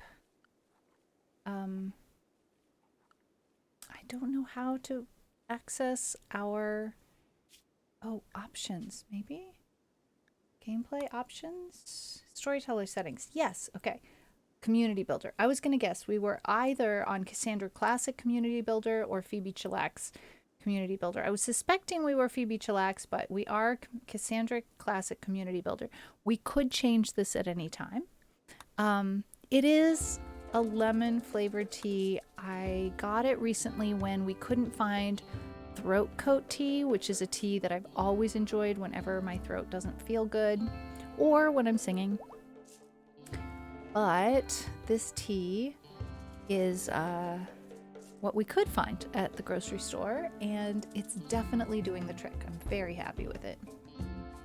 All right, so Dela Cruz and Elena are getting the second or maybe even third crop in. We expanded our freezer space just in time. Stella is building Lavieto some furniture, constructing furniture in Lavieto's bedroom while Lavieto is sleeping. Yeah, that's okay. That's okay. We're getting things done, right? That's good. Oh, a local tortoise has gone mad. It will attack everyone it sees. Please don't tell Water we're having to deal with this. This is a female tortoise, age 48. 11% towards laying an egg. Okay, I think tortoises are, here's the thing, guys. Tortoises are super dangerous. This is an all hands on deck situation. We don't even all have weapons. We are in a bad way. Poor Dela Cruz does not have a weapon. Brawler? Yes. Dela Cruz quick needs a weapon. Have we got one at all? We do. Excellent. All right. A steel club. That's the closest thing we've got. Dela Cruz, will you please immediately go equip that steel club?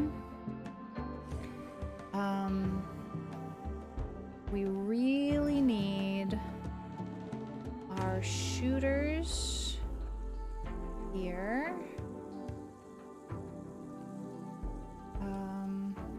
Melody, we're gonna have you come in and then get drafted. Stella, we're drafting you right now. Dela Cruz will get drafted in a moment. Lavieto also needs to get drafted already. And Dela Cruz is getting a club. Melody can get drafted now. Dela Cruz, you've got a club, you're drinking a beer. Well, how about not drinking a beer quite yet? Let's deal with this issue. Kelsey is coming in to do unloading. All right, where is the tortoise now? Tortoises don't move too terribly fast. However, they're inexorable, and if they catch you and start biting you, you are in big trouble. So we definitely prefer to be totally ready. We're watching Kelsia to make sure we draft her at the right time. Okay, come on over here. And actually, Dela Cruz, you could chop that tree down and cut that bush while we're waiting for the tortoise. We would rather be safe than sorry. Here it is. I don't like this situation that we're in, but it's the situation we're in. If the turtle does any ninja moves, do not administer pizza. Do not collect $200. Turtles make me super nervous because when I was really new to Twitch, there was a streamer that I hung out with a lot who played RimWorld sometimes and The Sims sometimes, and she lost an entire colony to a turtle. a mad turtle. It was a real bad situation. Now, it was a smaller colony. She had 4 people at the time. Imagine, this was 4 years ago, and I still remember. She had 4 colonists, and they all died to this turtle. She was relatively new to RimWorld, so it colored her opinion of turtles. I think we will do just fine because turtles slow moving and we are prepared. But it's much better to be very, very prepared. I do not want to kill this turtle, but if we do not, this turtle will kill every single one of us. All right. We survived. I take turtles very seriously. Very, very seriously. Cowabunga yourself, green shell. Yes. We will have beautiful soup. Soup of the evening. Beautiful soup. I'm so sorry. I'm so sorry. Okay, Stello is moving furniture around. Lesson is never underestimate a mad turtle. Précis. Précis. That is indeed the lesson of the day. Do not underestimate a mad turtle. Okay, everybody's on about their business. How are our quests going? Let's think about this. We have 15 days to collect a psychic soothe pulsar. I think we could do it. Now that we've just received a turtle, this is a great time to try a quest. Let's look at where this item stash is. This is home, and this is the item stash. We will go probably around these mountains, possibly like down here and around. I don't know. We might go through here and around. Let's look at who we want to send. We want to send 2 good fighters, I think.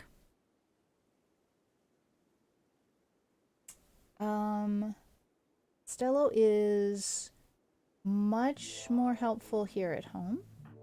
Melody is not a good fighter. Lavito is absolutely a great fighter.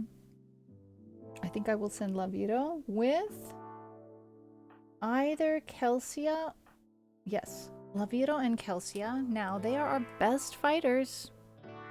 We will be in danger without them. However, we did just deal with that turtle, so it's unlikely, given that we are not dealing with Randy Random, that we will get another attack at home right away. So I think right away is the time to send these 2.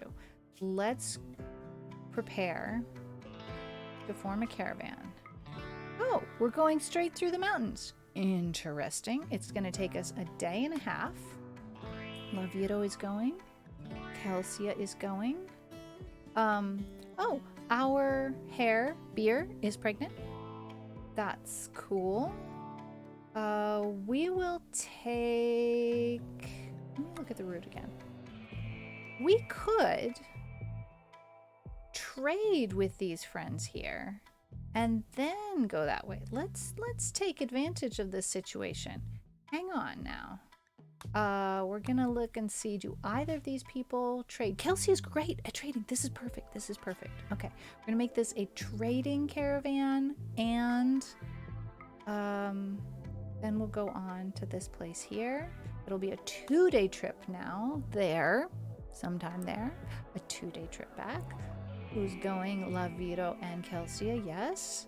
And let's sell the Ebixes. Let's take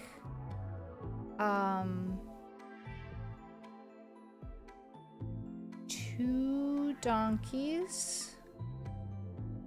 Let's take 3 donkeys. And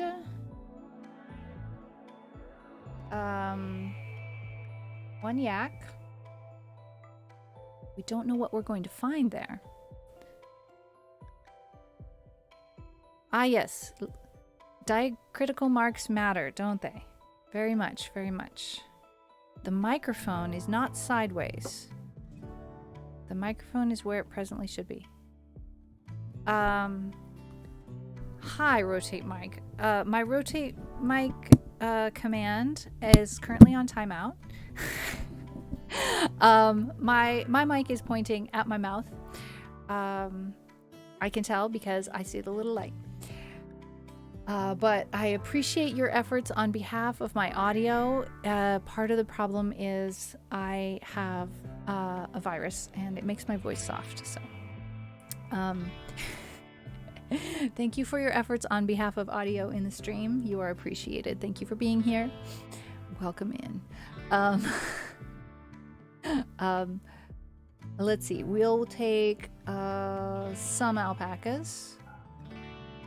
Again, mostly because we don't know what we're going to find to buy. We don't have a lot of money. We might sell some alpacas. We might even sell a donkey.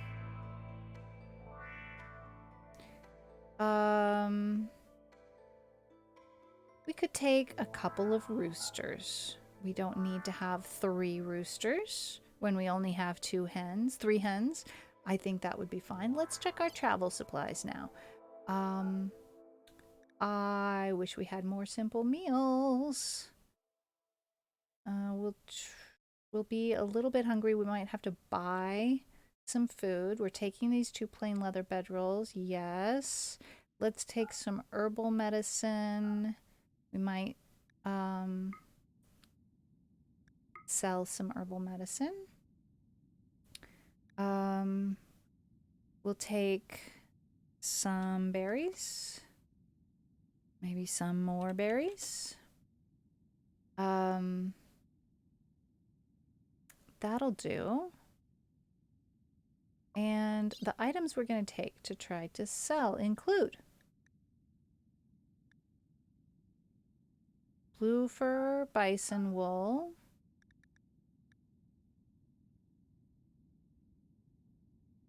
some granite blocks perhaps, some wood perhaps. Look at our created items here. Some bows.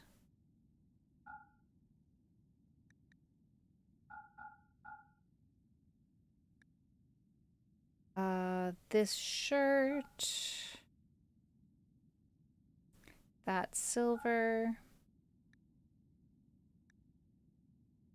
All right, maybe wood. That's great. We'll take all that. And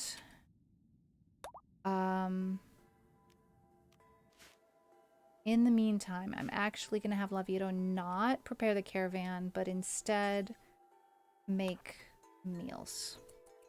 Actually, arbitrarily. Making meals.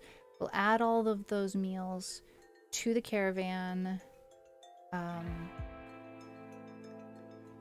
Animal filth. Where? Probably was in the barn. We're working on that. Okay. How's my tea coming along? It's plenty hot. It could be stronger. I will wait. Okay.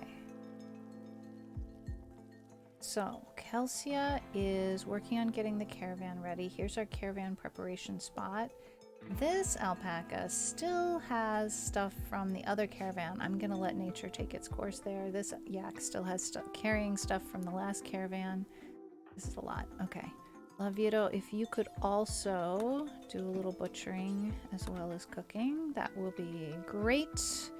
Keep everybody fed while you're away. And I think I still have some sort of an order to make short bows. Crazy. Just turn that off. We don't want to make all those short bows. We want to make some plate armor. Why not? Because we can, but we don't want it to be just any plate armor. We want, let's see, do until you have, let's say do until you have 1, because it won't count the ones that we're wearing. And we'll make it normal. We'll make it good quality. Who knows how long that will take? Minimum crafting skills 7. That's fine. What else do we want there? We might as well make a couple of breach axes. And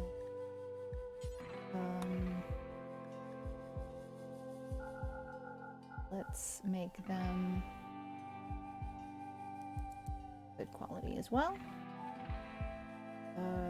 Say again, minimum crafting skill 7. Who has crafting skill of 7?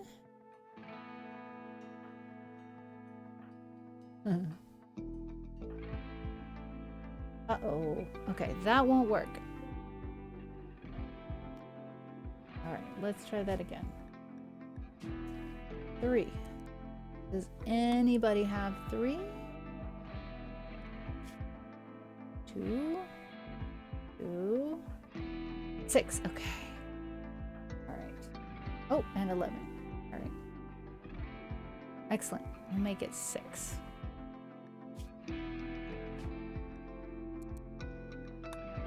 That'll mean I'll be the one to do that. Another thing that's my responsibility. Oh boy, oh boy. I really appreciate Rotate Mike coming in here and making that comment, because I do recall I did not know when I started streaming that this mic was directional in the way that it is. And I did not have the mic pointing at my mouth in the way that it needed to be. Nobody came in to tell me that my voice was sideways though, and I wish they had. This is the first time that anybody has bothered to tell me my voice is sideways. I appreciate it so much. I just wish somebody had told me that when I was a new streamer and I did not know that my voice was sideways.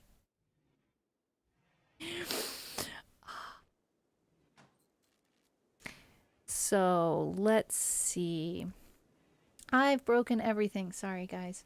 All right. Kelsia is getting everybody ready to go. Laviro is continuing to make some meals. Kelsia, you can... Oh!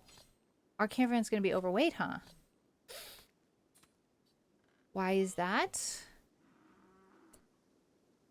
That's a problem. We're going to have to unload some wood at the last minute, or we will go out of this map onto the world map and proceed to not go anywhere, but just not move, which is not good.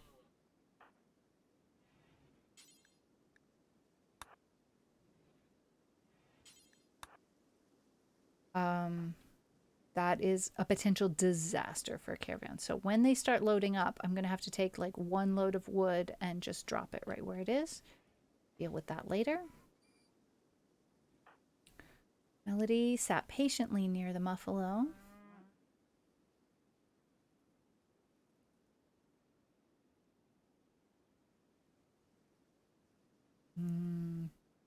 Gave the muffalo a first command. The muffalo refused. Well, we had a 27% chance of success.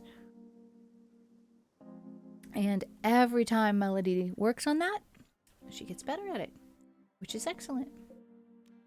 All right, do I currently... Any bodies of water that... Yes, okay, that is all set up already. Excellent. Stello said something. Joked about beaches with Laviro. Nice to know. Nice to know. Oh, we're out of battery power again. Okay. Melody.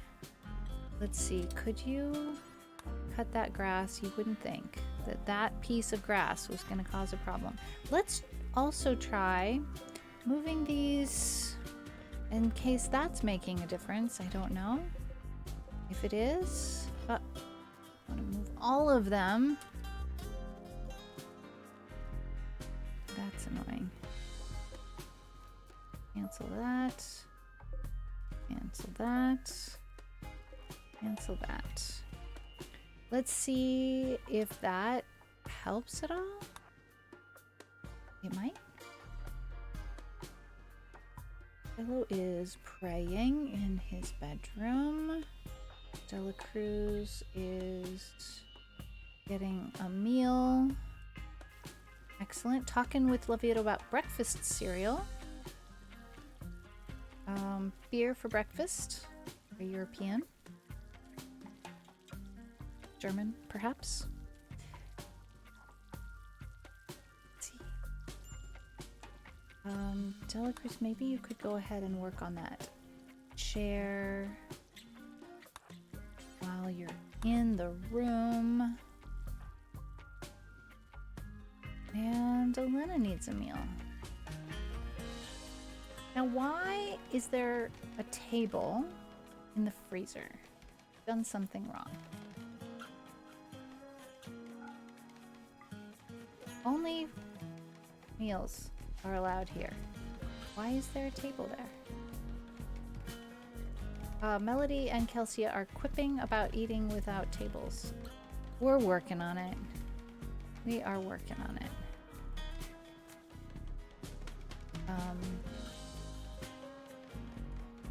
They pluralize hippopotamus with an extra S. Hippopotamus with 2 S is evidently the plural for hippopotamus. If I recall correctly, there are 2 acceptable plurals. Hippopotamus and hippopotami. Could be wrong. Hippopotamuses, perhaps overkill, but it also gets the job done, right? I think mostly the word hippopotamuses. Oh, the table is uninstalled. It's just being stored in the freezer. But this stockpile zone 6 right here is only for meals. So there shouldn't be a table there. Even though the stockpile is for meals.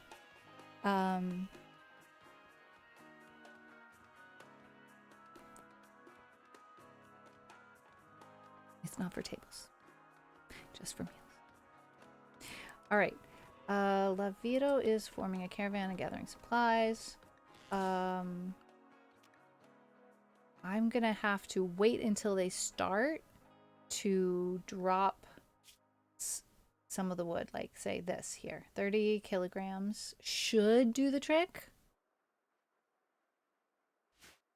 If I have to drop something once they're on the map, that thing will be gone forever.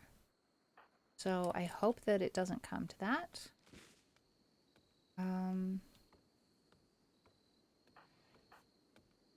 We could actually ask Lavito to make even some more meals, and ask Kelsia to bring those meals along.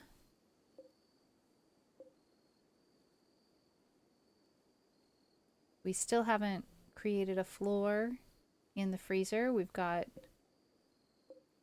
ordered concrete to be laid, but in the meantime, we have brambles in the freezer. They won't be growing, that's for sure.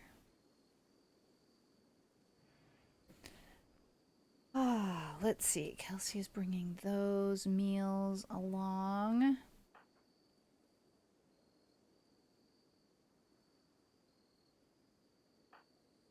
And that yak is not coming along, but could be unloaded.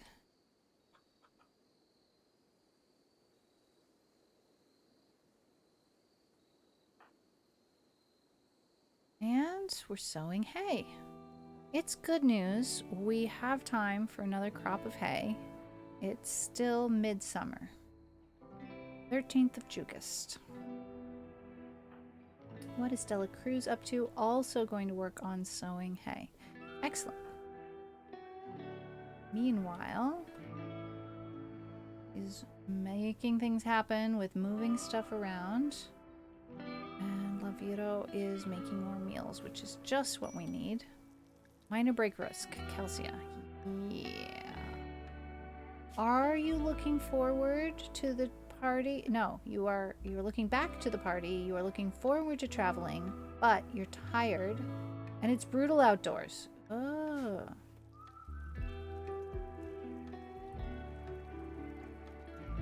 Well, you're going indoors where it's cool and resting, so that should definitely help.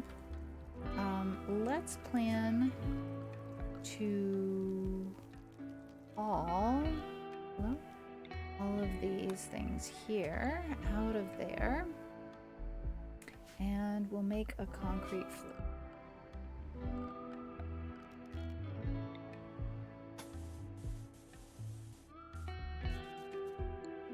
That will do. It's not a great floor, but it's fine. I think rough concrete. Oh, it's ugly. What about not beautiful, but not ugly? Roads and outdoor walkways. Pretty. Take a long time to lay. Well, instead of concrete, we could lay tiles in the corridor. Let's try that. Floors. Architect. Okay, I can do this. Architect orders cancel concrete. Remove floors. Add, what kind of tiles do we have the most of? Granite. Okay, let's make a granite tile floor in the hallway. Excellent. I like it. Oviedo, what are you up to? Back to caravan gathering supplies. How about if instead you cook some more meals? And Kelsey, when you get up, oh, there's not going to be any meals left when you get up. I see how that goes. All right, what temperature is it in the freezer? -1. That's good enough. We're heading for... Goal is -4, but people have been walking in and out, so that's to be expected. And it's also summer, so the cooler has to work very hard.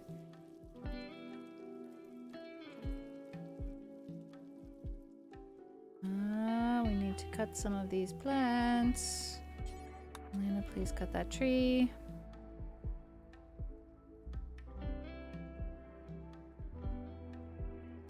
And try and haul some of those chunks in case it helps. I don't know whether it will help or not.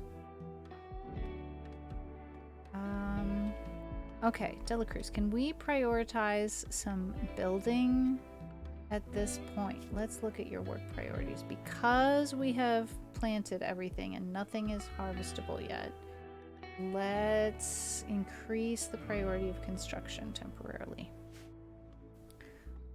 That's good. Melody's relaxing with a beer. Could you deconstruct that? You can.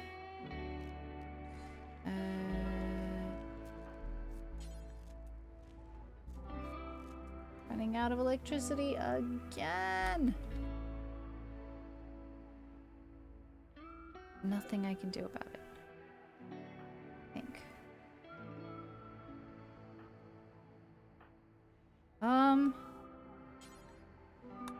Try hauling more chunks.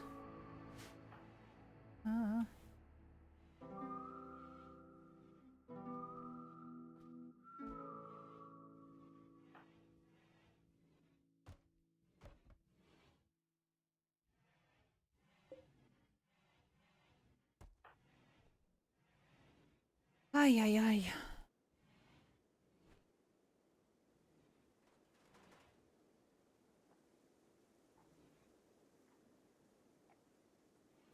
Well, let's see. Elsia could put those meals in the caravan.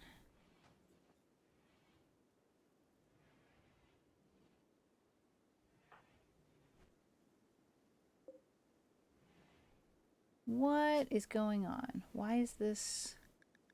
Why is nothing wanting to happen here?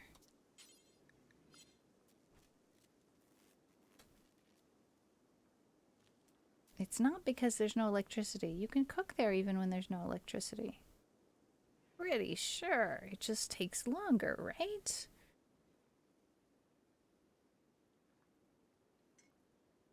It's not that we don't have ingredients. We have plenty of ingredients. I'm really confused as to why cooking can't happen right now.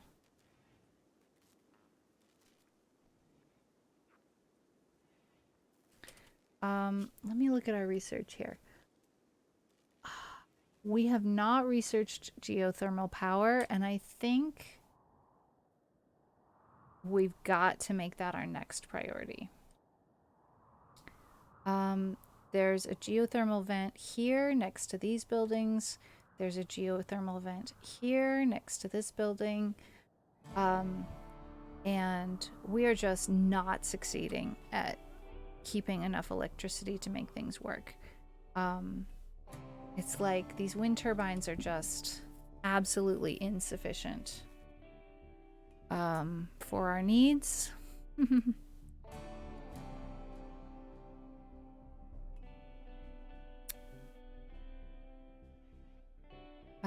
It does take quite a while to research that. So let's look at our priorities here. We have 2 people who are great at research. But in order for that to happen, I need to change Stello's priorities at the very least.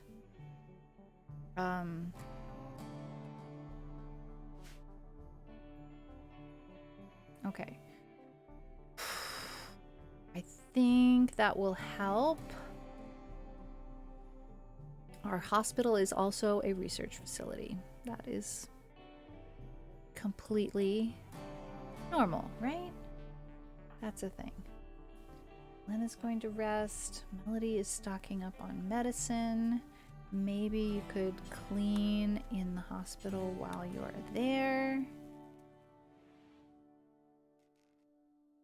And also in the storeroom. Because it's grody in there again. Let's build another doormat. Sure about these large ones, actually.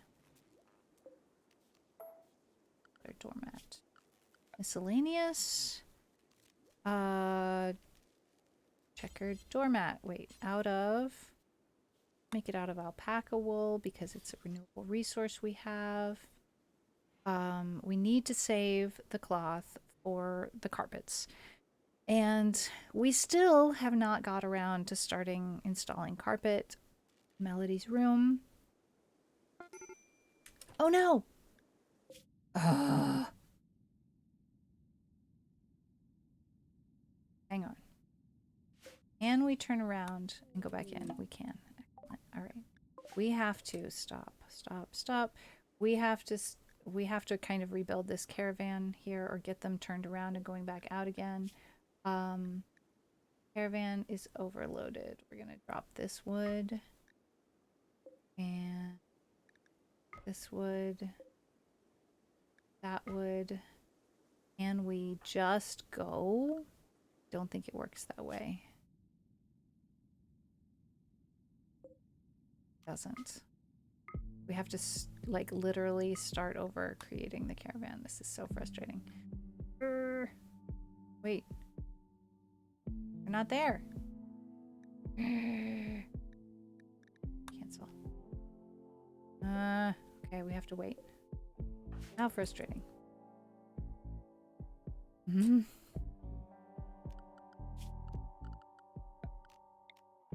I messed up. CJ, hello. How are you doing? It's so good to see you. I just totally messed up. I tried to send a caravan. Somehow they got overburdened. I was like, okay, that's all right. I'll just wait for them to start leaving the map. And before they get to the edge of the map, I'll have them drop some wood. They got to the edge of the map before I realized they had started off. And so I was like, oh no, immobile caravan. They will all die of starvation just standing there and not going anywhere. Can they come back? They could. Great. Good news. I don't have to lose any wood. They came back. I had them drop the wood, but they can't just turn around and go again. I have to reform the caravan. They've got to get the animals back to where they go in the pen, and then we have to reform the caravan. I'm going to give them just a second to like chill. We're going to try again tomorrow. That was a false start. try. We'll try again. In-game day tomorrow. All right, we need to bring in corn. Melody's busy. I think it's gotta be me. And Delacruz. Yeah, that'll help. We'll get that in. Boy, this tea is really nice. No woodchucks, Constellatio, but there are alpha beavers. I haven't seen any in a really long time. And I'm totally okay with that. Tell you what. Alpha beavers are a powerful force. Good or for evil? A very powerful force. And one that I have chosen not to mess with in this game. Let's see. Stello, you are researching. I don't want to bother you for anything. We will ask Laviro to cut those two and to haul that granite chunk. Stello is doing great researching microelectronics, which is wonderful, but desperately need geothermal power, which will take even longer to research than microelectronics. Melody successfully tamed Muffalo. It is now called Muffalo 6. Excellent. We will be able to sell some animals and make a little money that way. Due to Melody's hard work. Go Melody. Kelsia is back at her normal schedule. We could unload that animal. All of these animals just got in and just went straight to sleep. They were tired out, even though they just barely got going on their caravan trip. That's cute. So tired. All right, did that get these turning again? Yes. Progress. Vito's still unloading things from the caravan. Oh man, we will try again on the morrow. Tea, yes indeed.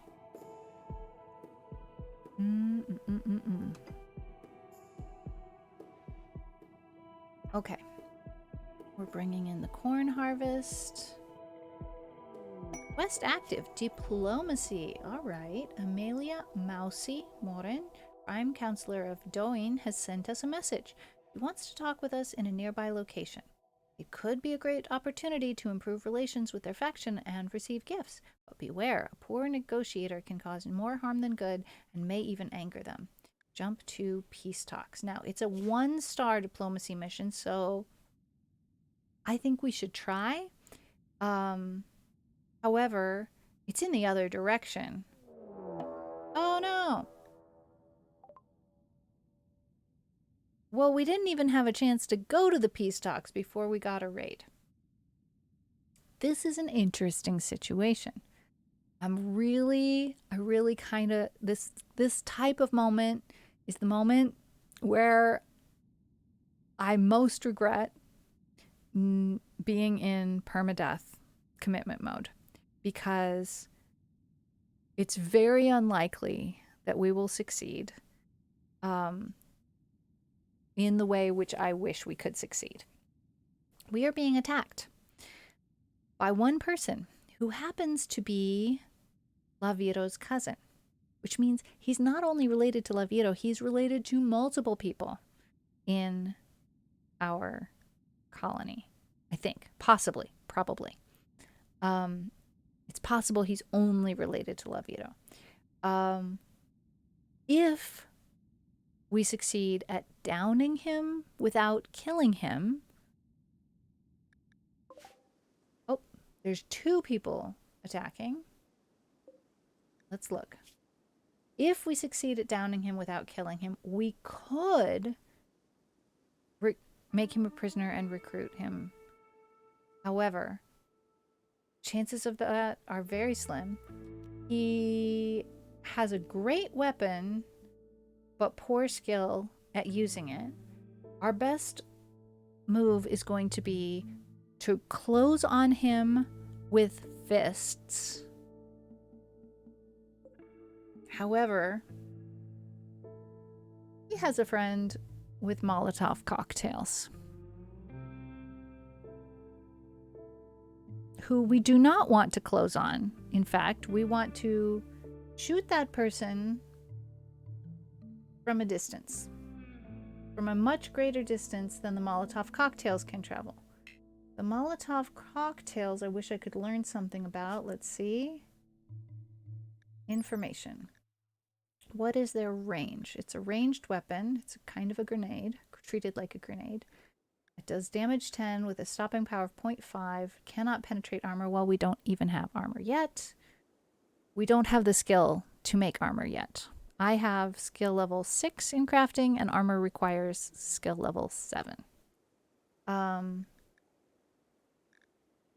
distance you can throw it is 13. That's important information. The distance of a revolver is 26. Of a recurve bow is 26. A bolt action rifle is 37. All right. Unfortunately for Chakin, we're going to be shooting at Chakin. So here's the plan. Everybody gets drafted. People with ranged weapons stand in front. Oh. Don't care what you're doing. Getting drafted in the middle of that.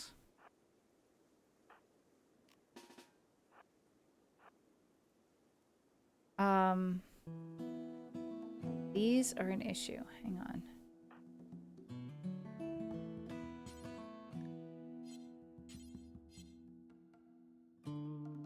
Repair. Don't want to repair. I want to deconstruct. Okay. We're gonna have Delacruz and Elena try and deconstruct these real fast so that they don't have cover. I don't know if we'll be fast enough, but we're gonna try.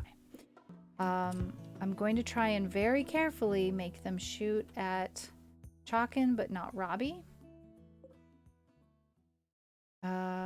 Robbie, we want to close on as quickly as possible. Kelsia, please drop your sword.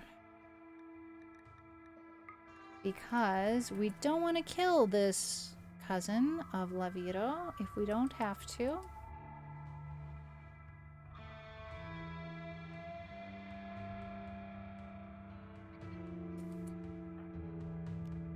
Okay, this is good so far.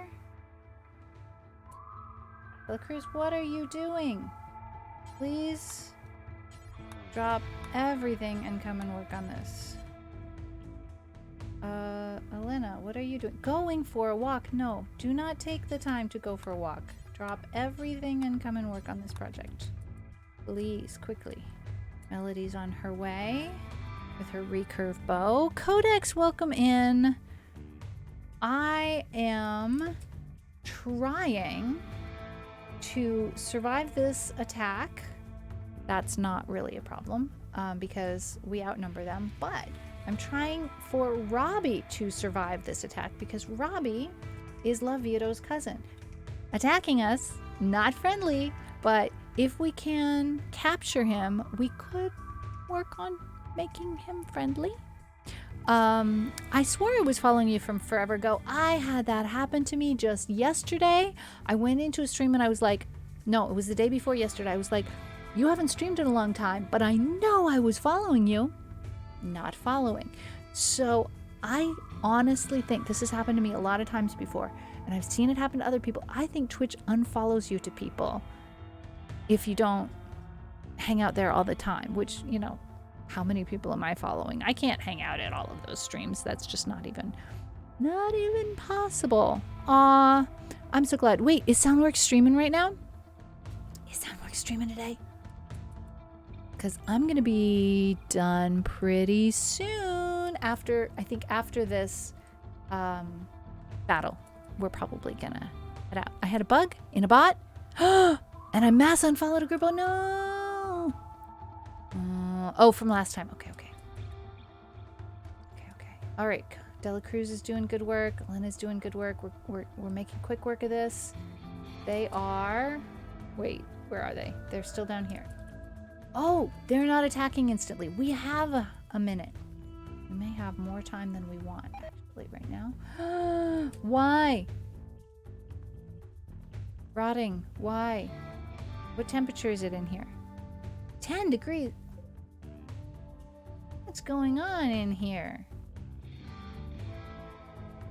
We just don't have enough electricity? We have enough electricity. Why is our freezer not working? I mean, it's working a little bit, but it's more like a bad refrigerator than a freezer right now. Well, no, it's a fine refrigerator, but I don't want a refrigerator. I want a freezer. Too bad I can't think about that right now. We are more concerned with dealing with this. I'm a RimWorld noob. I have tons to learn. You know what? I've been playing RimWorld for over 1,000 hours. I'm a RimWorld noob as well. So please consider yourself in good company. We have multiple mods installed. Let me show you what they are. Mod options. Here's the mod list.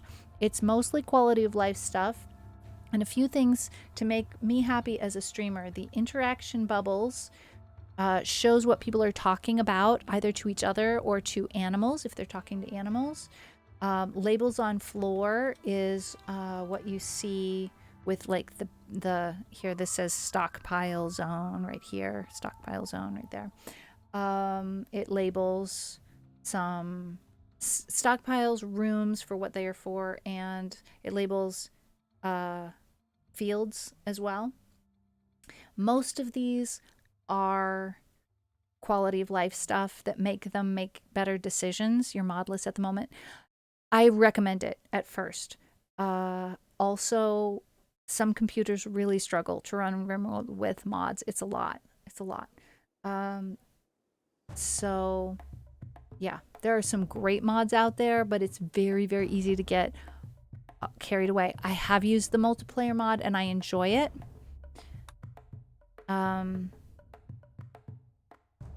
Yeah. It was fun. It wasn't what I wanted it to be. What I wanted RimWorld multiplayer to be would be for me to have my group of people here and for my friend to have their group of people somewhere else on the world map, and for us to be able to visit each other and trade with each other and maybe work together to form a caravan to travel in safety in numbers together to somewhere else and do something else, or attack together to like maybe form an alliance with multiple friends and then wipe out all of these unfriendlies or something like that. That was what I wanted, but that's not what it was. What it was, let me zoom in here, was we were all on the same map playing and we each had our own individual characters. And that's a fun way of playing multiplayer. It's just not what I wanted for multiplayer. All right, so these raiders are actually taking their time, and I'm not loving it because I was prepared for an instant attack. And now everybody's standing around. And once they start moving, I'm not going to have a lot of time. So it's not like I can let people just go do whatever, right? That's not going to be great. But on the other hand, I think I need to undraft people and just keep an eye on them. So the plan is we're going to shoot at Chakin because Chakin has Molotov cocktails.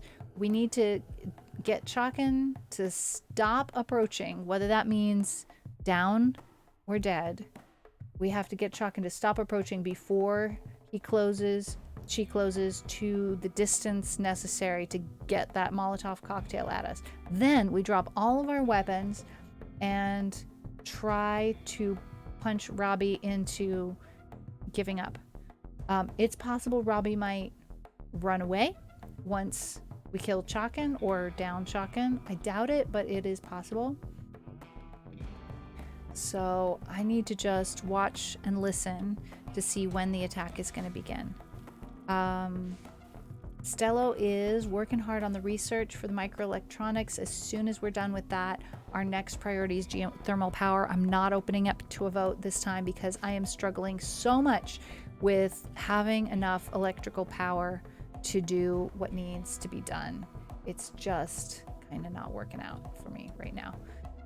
Can you haul those granite chunks just in case that's slowing down the electrical situation here? I don't think it is, but I mean, it might be. I don't really know. I've cleared all the plants, and yet maybe it's just the wind varies, you know? It could be just we don't always have enough wind. I think I've heard about seaside encampments being the best place for these wind turbines. Oh, we're in an ad break. Okay, let's pause. I'm gonna BRB, and I wish I had made a different choice, but it's too late now.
Hello, welcome back. It's good to see you all. Hi, welcome in Soundworks.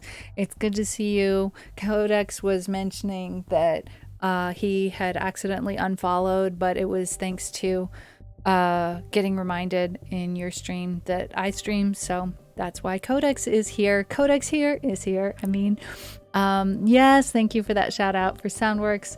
Soundworks does a lot of different kinds of cool stuff in stream, including, and this is chef's kiss, some really interesting stream building stuff. So if you are curious about how that kind of thing works, Soundworks knows the things. Codex here. Soundworks says, we were recently talking about the Move plugin. The bouncing croco was one of my first animations. Shall we see it again? Let's see it again. I'll go to be right back and then come back. Here we go. Here it comes. He just jumps right in. It's so cute. I just can't stand it. I just love it so much. And yes, we are in extra overtime because we have a situation to deal with. We can't just leave them hanging. We got to deal with the situation. So here is where we are right now. We've got some raiders, and one of them is a family member. And so we are hoping against hope that we can capture that person. It might not go well. They are not attacking immediately, so I've got to remember to put my earbuds in so that I can hear when the attack starts. It should be boop at me.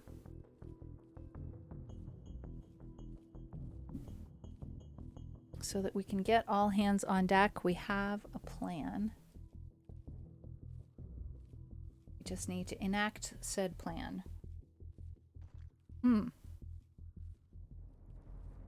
Wait a minute. Why is there a bow here? All that.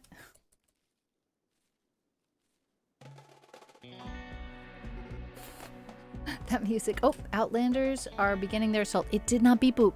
I did not hear a beep boop. However, we can get everybody to drop everything, get drafted.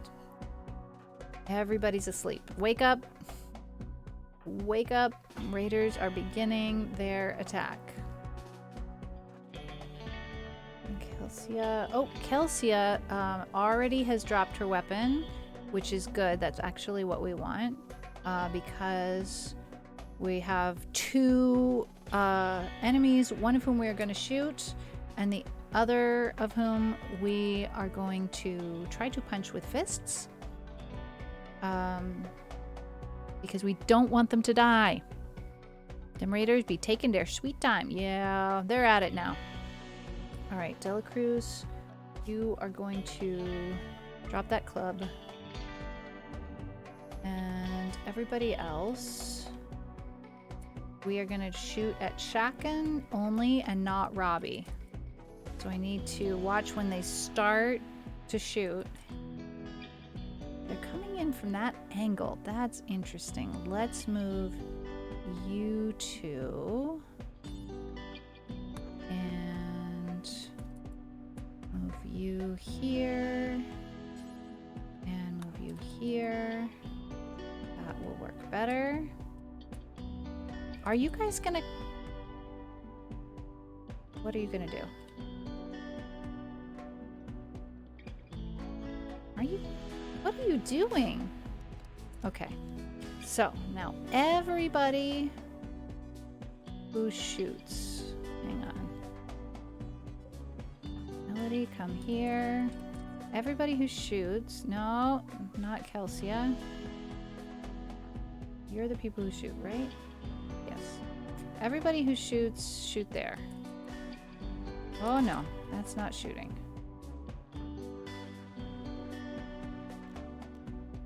Ugh.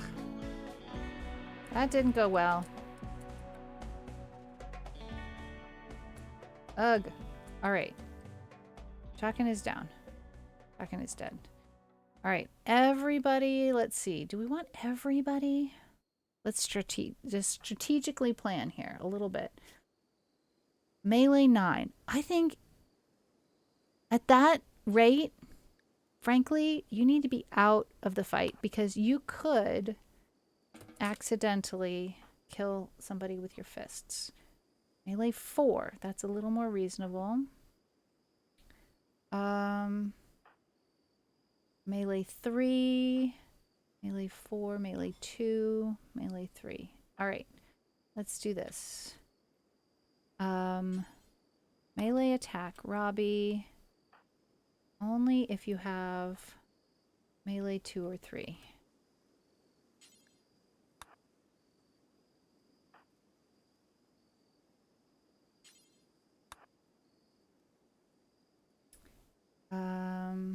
That should do. 3?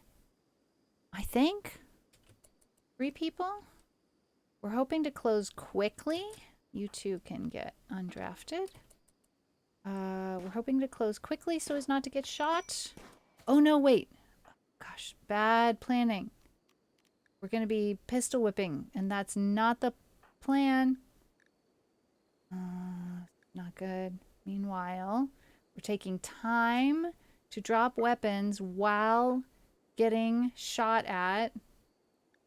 Good. Not good. Not good at all. Okay.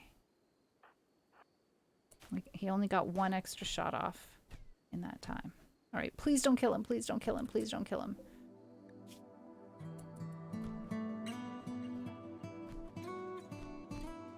Oh, that's a lot. That's a lot. Who's the strongest fighter? 3, 2, 4. Stello, go away. Oh, we downed him. Oh my goodness. Thank goodness. All right, Laviro, please come and rescue your cousin. We're gonna put him in the hospital. And everybody's gonna need oh, this is so lucky. So lucky. He's not even bleeding because we used our fists. Oh man. I'm so happy about this. All right. You two, please get undrafted. Stello, your bed is now a hospital. Elena. Oh, okay. You guys are going to share. You guys are, no, you guys don't get along. We don't want that. You two do not have even a friendship. So let's see. Where's Elena's bed?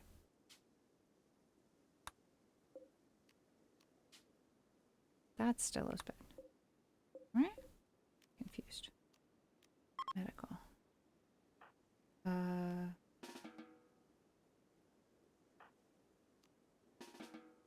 All right. Well, Elena and Melody, are you friends? Yes. Well, it's a one-sided friendship, but it's not an enemyship in any way.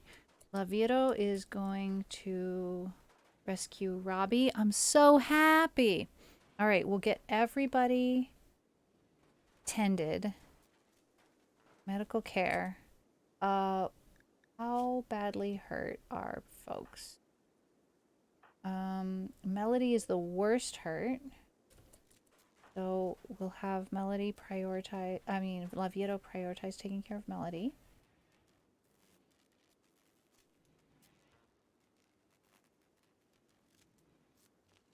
And the electricity's out again. My goodness. Okay. Taking care of Melody, priority 1.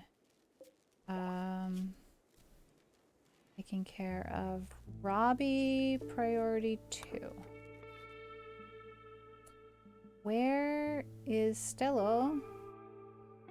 Okay. That's alright. Surprised you didn't go to bed, but taking care of getting some plant medicine. No judgment. Lavieto will tend to Elena as Stello is tending to himself in a way.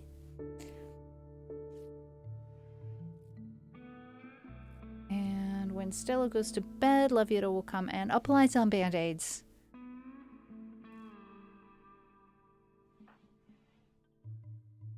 Meanwhile, these can be allowed. And we can make another grave here. Let's make sure everybody gets their band-aids. Nobody is gonna die. Well, Melody could, but we're getting medical help to Melody right away. Robbie is no longer incapable of walking. That's good news. We're going to add a stockpile zone for meals and make it important. What's the importance here? This is preferred. Okay, that's fine. Correct priorities. Then we're gonna put a chair and a table in the prison, which is also a hospital, because we can, and because Robbie is not just a prisoner, but a recruitable prisoner and a family member. We're going to also change the medical care to industrial level medical care, which Levieto is not paying attention to yet. That's all right. There's no serious wound here, so it's fine to use the herbal medicine. I doubt that we're going to get an infection from a bruise. It is possible. But not super likely. Also, we could clean a little bit in there. That would be great. What are you doing? No, that is not necessary. There is just about anything else you could do besides that. Please stop. We're not going to do that. We're not going to do that. Levieto is having a day, taking care of everybody, chatting with Elena about fighting monkeys. That's a thing.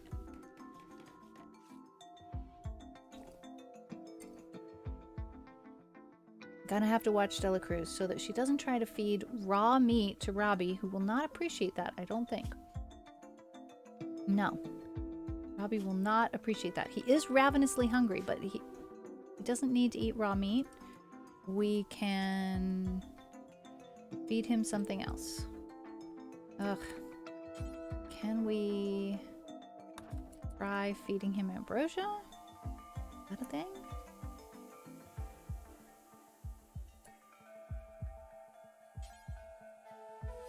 Okay, Elena is going to grab some meals from this animal here, and hopefully we can feed one of those meals to Robbie. Still working on some healthcare here. Major break risk. I don't doubt it. Levieto is working very hard today. And not happy about a couple of things, but one of those things is not that his cousin died. So that's very good. Very, very good. Not only, it's RimWorld. Not only will you get an infection from a bruise, the infection will turn necrotic and attract some gigantic underground burrowing beetle which will dig through the floor of the base. These things are all possible. Entirely possible. Yes. Oh no. Levieto has had a mental break. We were hoping for Levieto to make some meals before having a mental break, but no, we're not making meals. We are having a corpse obsession. You know what, guys? It's okay. We have tended to everybody's wounds. In fact, Robbie is the only one who's still in bed. Let's look at people's health here. We've got band-aids on all of our bruises, and I think I'm going to call that a win. Oh, let's go to this screen here so that we can enjoy our magenta teal wisps. Thank you, Soundworks, for setting up this beautiful, beautiful point redeem system on the TV in the background. I just absolutely love it. Making meals and corpse obsessions aren't mutually exclusive depending on what kind of colony you have. I don't have that kind of colony, Tarpov. Welcome in, Tarpov. We had a little bit of excitement. There was an attack of 2 raiders, one of whom was the cousin of one of the colonists. So we were trying very hard to capture and recruit that colonist, and we have succeeded at recruiting. Everyone survived, and I'm going to call that good. We're going to look for a raid target. Let's see. I need this button. Yes. And I need that button, and that's good. Then I can find out what friends are streaming, because we like going to hang out with friends. Whether they are playing RimWorld or Duolingo or making music. Let's see, what have we got here? Oh, I see somebody streaming wildflowers. Let's see if they're ahead of us or behind us. If they're ahead of us, we are not raiding in there because I don't want to see any. Wait, you guys. My new friend who streams RimWorld, Snoot_TV, is streaming RimWorld right now. I met Snoot_TV last night when Claire Pix raided her, and they know each other IRL. And I have never hit it off with a streamer like that. We were best friends instantly, and we are absolutely rating Snoot_TV, who is playing RimWorld right now. How long has she been playing? Hello? Oh, just an hour. It's perfect. It's perfect. I'm so excited. I was trying to remember her handle so that I could shout her out at the beginning of stream, and I couldn't remember it without pulling up Discord, which I wasn't willing to do because I didn't want to have beep boops all the time, the whole stream. So here we go, rating Snoot_TV. Now, her style of RimWorld play is totally different than mine. We encountered an unexpected error while creating the raid. Thanks. Great. Let's try something else. I can do this. We're going to open this and go here and go to the creator dashboard. Snoot_TV. Oh, hang on. Let me. I will try doing it with the stream manager. Quick actions. What's the button? Raid channel. Snoot. Oh, yeah, Soundworks did it. Woo. Okay, I'm so excited, you guys. I absolutely gelled. And super enjoyed. So I am really looking forward to this. I think you are going to love Snoot as well. Her style is totally different. It's speed running death. So she has a certain way of using dice to randomize her start, and she plays with a single survivor. It's gonna be awesome. There's much chaos, and she's the one that I learned about these 2 mods that I installed, the floor names for rooms and the chat bubbles. So I'm going to push my ending screen. Thank you so much. Thank you, mods. Thank you, chatters and lurkers and supporters. And I will see you all on Friday for an Esperanto stream.